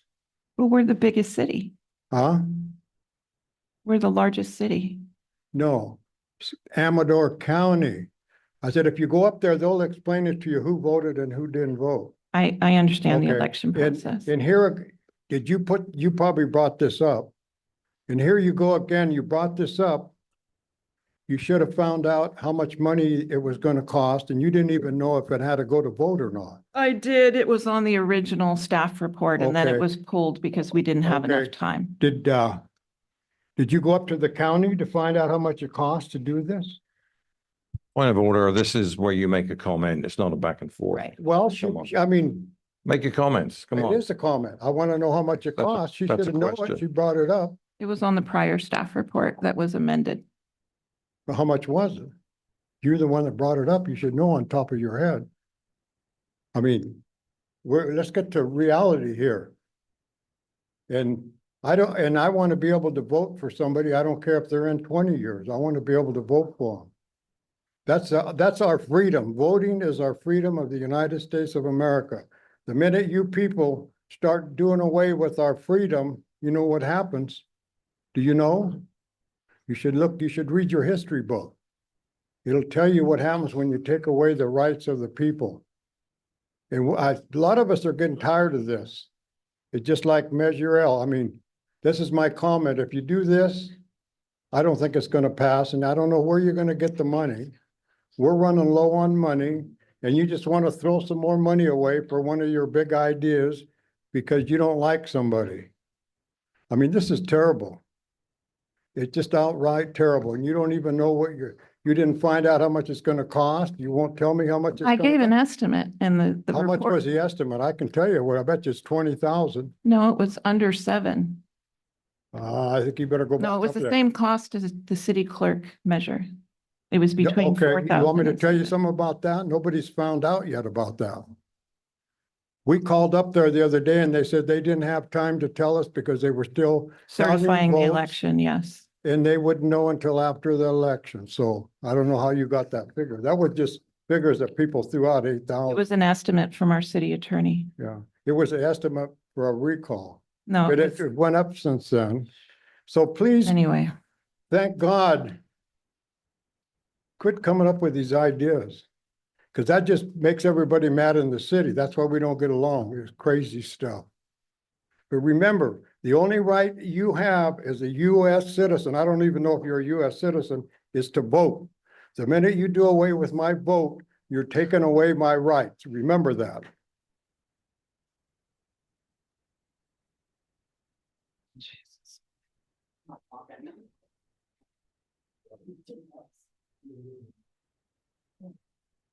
Hi, Stacy Mitchell, 384 Eagle Drive. Basically what I want to say is I don't think the city council should be bringing up term limits for the city council. Like it's been said before, this should be something that we should vote on. And you're included in that because you are part of we. you would vote on it, yes. And that's the thing. But you didn't have that in consideration. No, it was on the first staff report, but it was too much to put into one meeting, so I pulled it back to just the resolution. Okay. You would have to vote on this. Yes, it does go to Right. ballot. And honestly, I don't think that we should have to be required to vote on this. Like they've already said, we already vote. I voted for Stacy They can give direction. and I voted for Jack to go, but luckily, in a way, I'm glad that you're staying. But, you know, that's my right, and that's what I want to stay here. And I just don't think that this is something that we need to worry about. We need to worry about what's going on in this town. What needs to benefit this town, not, you know, taking that away. You know, and I appreciate thinking about it and stuff like that, but that's what we need to do. Like I said, we need to, you know, I live on the creek. I've got rushing water every time we have these massive storms that is taking out more and more of my bank and my neighbor's bank. And I know we have basically a thing in place right now that they're trying to work on that, but we've never had anything fixed. I have 13 years worth of overgrowth and everything else in that area that hasn't been done with. Stuff like that, I think needs to be done.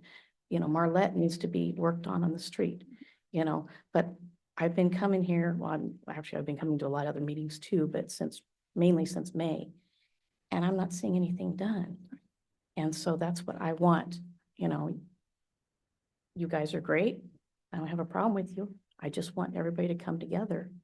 And I see that there are some that are, and then I see that there are some that aren't. And, you know, I need to see something more. So, you know, and I'll be glad to see you in, you know. Yeah. And I know that when, I believe from what Andrea had come up with on the last, on what it cost for do Measure L, I believe it was what, 8 to 13? Yeah. So that was $8,000 to $13,000. Then it changed from the staff report that I read. I remember her at the meeting, and that was, when was that? This was the one that was presented by the city attorney. Andrea provided the costs so that I didn't have any of those costs. All right, I'll find it since Janice. But I can't remember find it being quite a bit, and that I think could have gone somewhere else because we all pretty much want Janice in there. Obviously, we voted her in. As for the 40%, well, maybe people were, I mean, I know I was in Vegas that day, so I sent mine in. And maybe people were ill. I mean, there's a lot of different reasons. Plus also they haven't finished counting everything. So maybe that 40% is sitting out there somewhere. I don't know. But the thing is you can't rely on that because 60% actually did vote. So anyway, thank you. Thank you.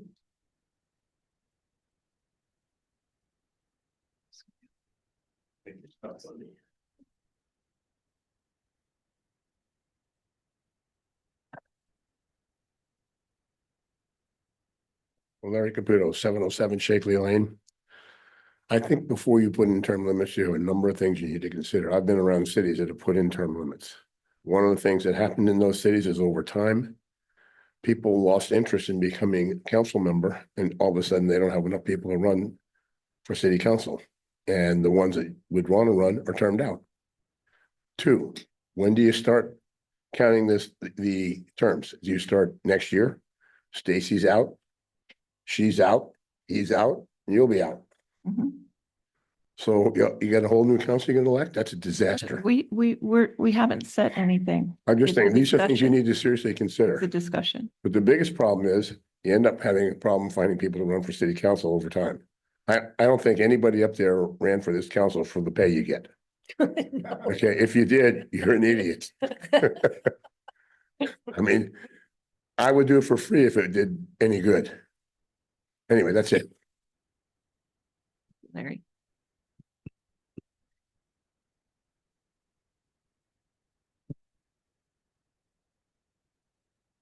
Larry Rose, I own. I'd like to bring up that Mr. Gebhardt and a guy named Mr. Herfel, Dale Herfel, were on this council for over 30 years. They started this city and they were dedicated and they can get paid. I didn't take up at $25. And I seen them out there digging up sewer at 11 o'clock at night. They'll unplug it. There ain't nobody on this council done that. Nobody. And there's probably very few of you would do it. Wouldn't even know how to run the backhoe, even do it. But I'm just saying, these people are dedicated and they ran here for 30 years. And you're trying to limit us people from voting for who we think should be in there. That's what you're trying to do, trying to limit it. And I just think that's totally wrong. I mean, this is people's right to be able to vote who they want. And if they want to run, they run. And as far as the pay goes, you know that when you took the job. I can remember when the supervisors only got about $525. All of a sudden, they get $82,000. So what the heck's going on? We getting any better people? I don't think so. Thank you.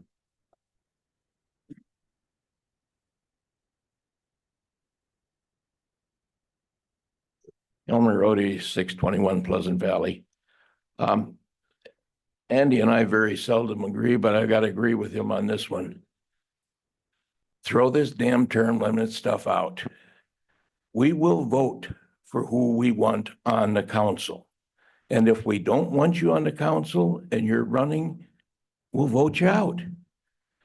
You said you only had 40% this year.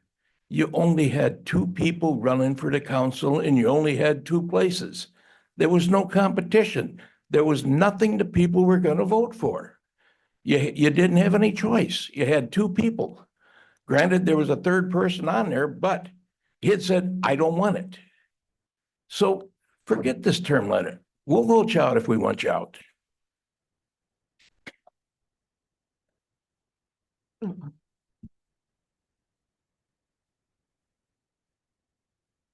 Brian Young, 1508 Shakely. I moved up here 3 years ago from San Joaquin County. I sat on the transit advocate for 12 years down there. I've been on your side. I appreciate and honor you guys' call to service, but leave it to the people to vote who they want, when they want, and how long they want them to be there. I'm appalled in what you guys are saying is you want to turn people out, but there's no consistency here. There's no accountability here. You know, you're talking about deliverables on a construction project. You should have benchmarks. Prove the benchmarks, prove the invoices, pay them. That's how it works. I run a construction firm for 23 years now. That's how I get paid. I prove my invoices. You guys want consistency, don't turn people out. Thank you.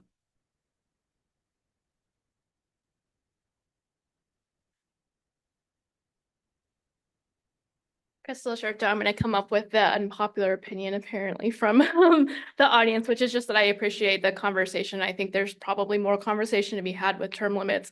We'll just say this is not kind of a unique idea from the mayor, and a lot of cities are moving in this direction. And in fact, our state legislature and congressional, there's a reason that term limits are in place.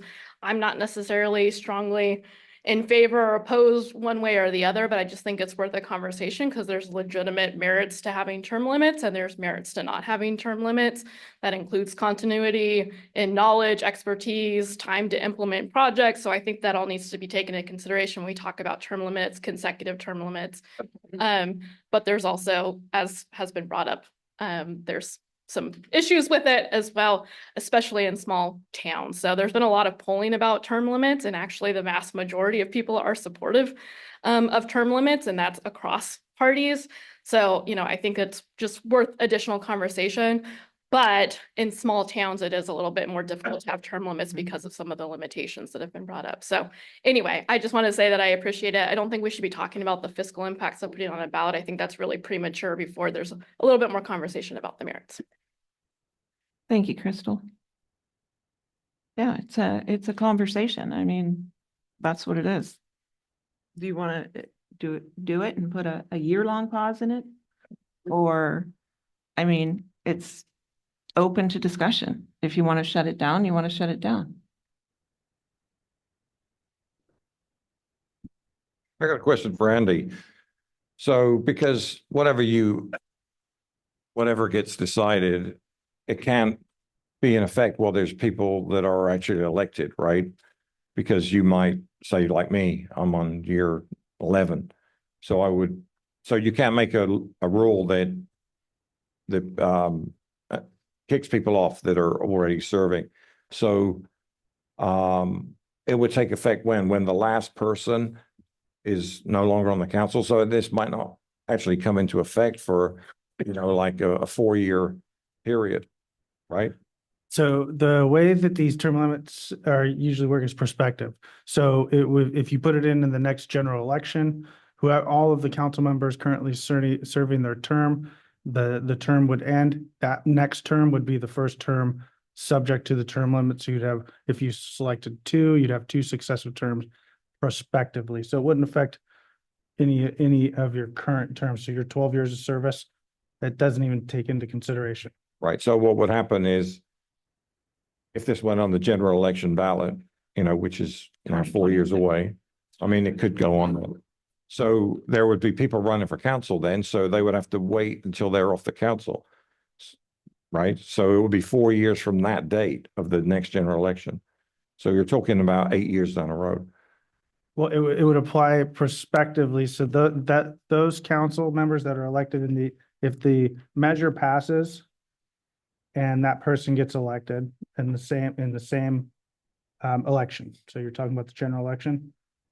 I'm pretty certain, but I'd have to do the research. I'm pretty certain it would apply to that term and then the following term, because it would be prospective from that election forward. So if you were elected in that election, term one of your successive terms of your limit period is that first term. So it would just be existing. So if you were serving out the rest of your term, You'd be grandfathered.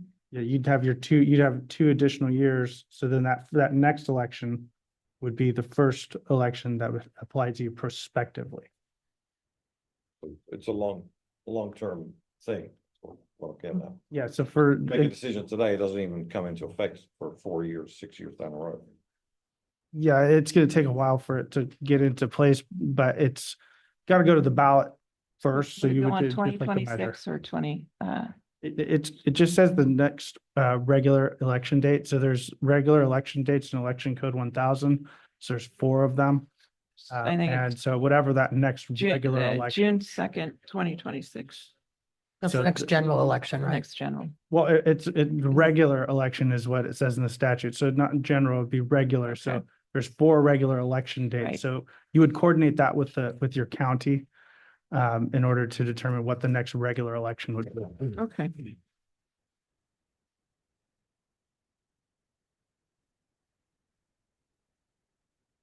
So this is a discussion item, or are we looking for some action? No. Yeah, we've got recommended action. Recommend a right. resolution, but if we haven't defined, come to an agreement on the terms, you said you'd like 3 years with a 2-year pause or 3 years done? I would say for a town of this size, you'd have to do Return? you'd have to do, if you're gonna do a 3 consecutive, and then I would say you'd want to pause it for 2. Or one additional term, which would be, Does that throw in or 4, the I 2-year appointment? Is it elected or, I have no idea. Yeah, that's. all right. I, Why don't we just Not table gonna be on- this not gonna be on the because council for we've this, I'm got not a gonna- long closed session. So can I have a motion to table this? I'll make a motion that this be tabled for a later council meeting. Second? Can I get a second? Second, All in favor? aye. Aye.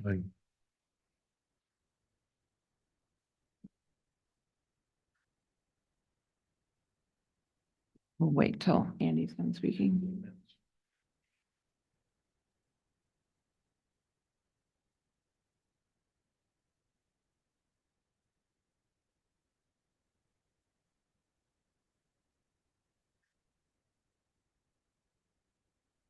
Last page of my.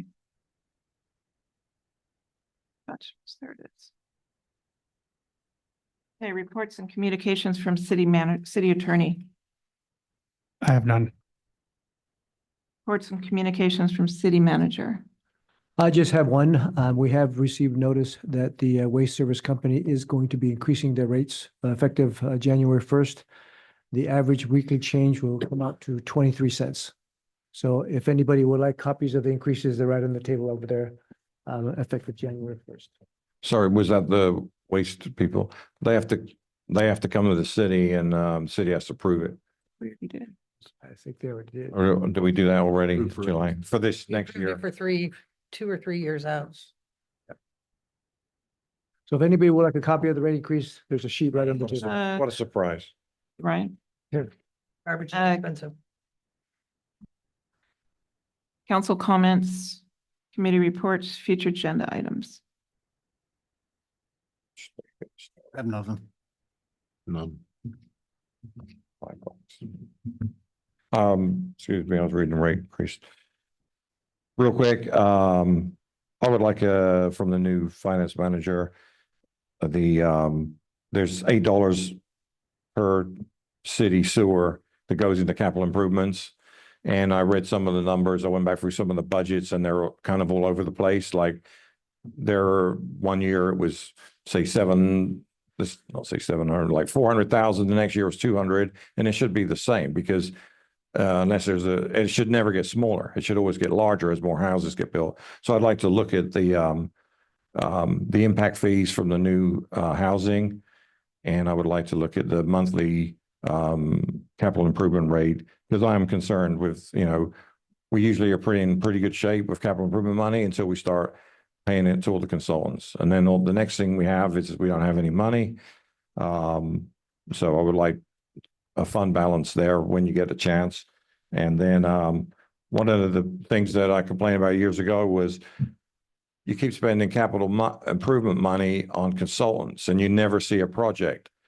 So we need to put in, maybe I'll get some support this time, is there has to be a rule whereby if you're going to do the study and the study and the study, which, we've been doing since 2001, now we just spent another 50,000.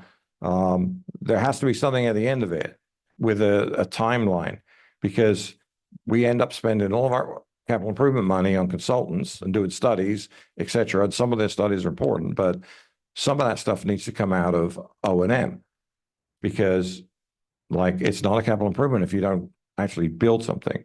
So like to put that on a future agenda item about what is a capital improvement and what's eligible for capital improvement funding and what should be coming out of O&M funding. And then finally, several years ago, we sent $5,000, I believe, to a bunch of businesses, COVID relief money. And I just did a quick count with my hand, and most of those people are no longer in business. So I like a little report on that. Like, who do we give the money to? What's their current status? Just as an FYI. And that doesn't need to be done anytime soon. But I'd like to identify in the future, like, it was supposed to be given out to keep them in business, and it looks like it didn't work. So would like to find out why it didn't work. If it happens again, what can we do better? So those are my comments. Thanks.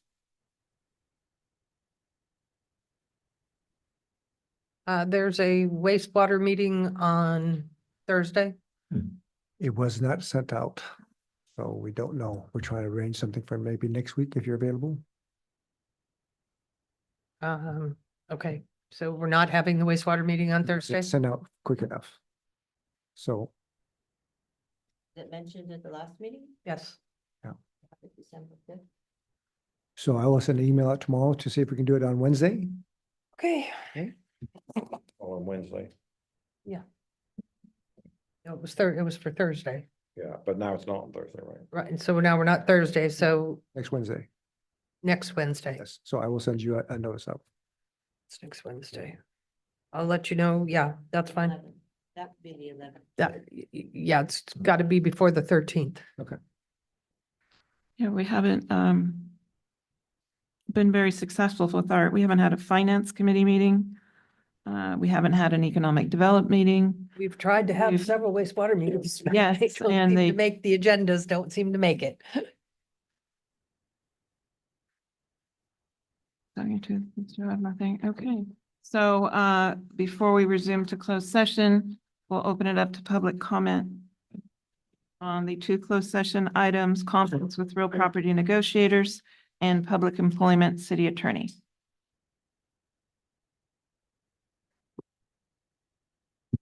(8:00). This was supposed to be short. The golf course, is it gonna close on the fourth? Does anybody know? Cause that was the last, city, they told everybody they were gonna close on the fourth, so. And, another thing, did anybody look and see how much, what the tax roll was on their property? I heard, I don't know how true it is, somebody said they appraised their property at 2 million. That's what they pay taxes on all their property that they own. So don't pay over 2 million for it. And only thing I can say about the golf course is if it was such a good deal, you'd have cars lined up all the way from here to the golf course trying to buy it. So think about that.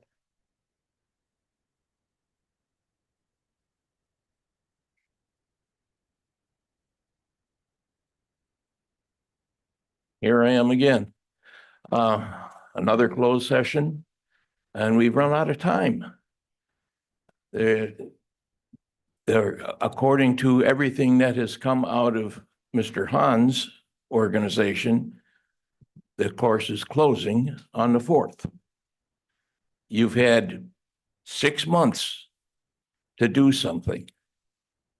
And what you're going to do if you don't get it done or get an extension is you're going to close the largest retail business in the city of Ione.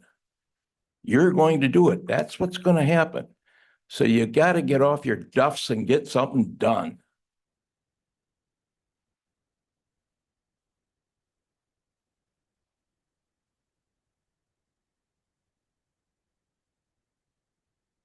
Good evening, Mayor and Council. Cody Gold, 410 Depot Road.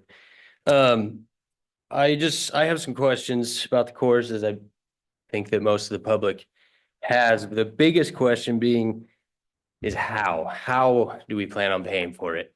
I have not heard anything that even resembles a plan of how we plan on paying for it. At the October meeting, there was a report out from closed session saying that we sent them an intent to purchase it for 3.2 million. But there was no more detail in terms of how do we come up with 3.2 million. To quote you, Madam Mayor, tonight, you said we only have so much money, right? In regards to the wastewater thing. But 3.2 million is a substantial number for a city of our size, considering that our general fund budget this year is 3.9 million. Our reserve is only projected at the end of this year to be 2.067. So where is that $3 million going to come from? $3.2 million going to come from? Again, we have a reserve of only 2 million, and it looks like a lot of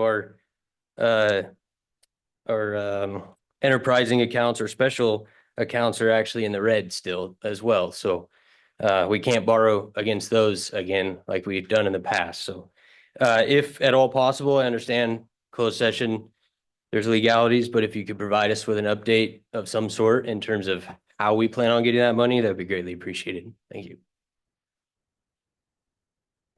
Thank you, Cody.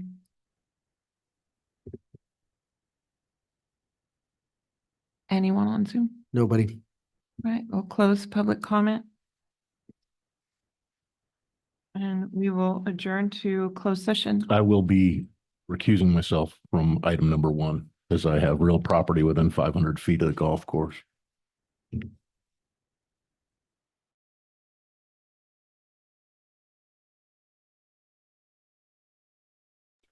I get a second? Second. All in favor? Aye.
Like to call the meeting, City of Ione regular meeting Tuesday, December 3rd, back to order.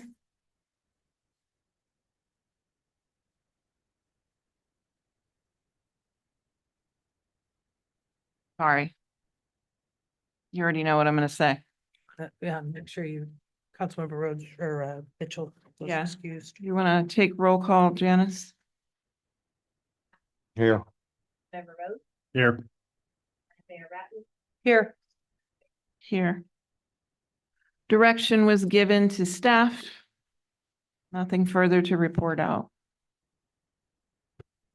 I know you guys sat here the whole time for that, but That's fine, but, I remember. can I get a motion to adjourn? So moved. All in favor? Aye. Aye. I don't find any of this Gotta go through the motions, darling. rigorous at all. Well, I don't. Nope, you don't. I like it. It's in the minutes that I took $33,000.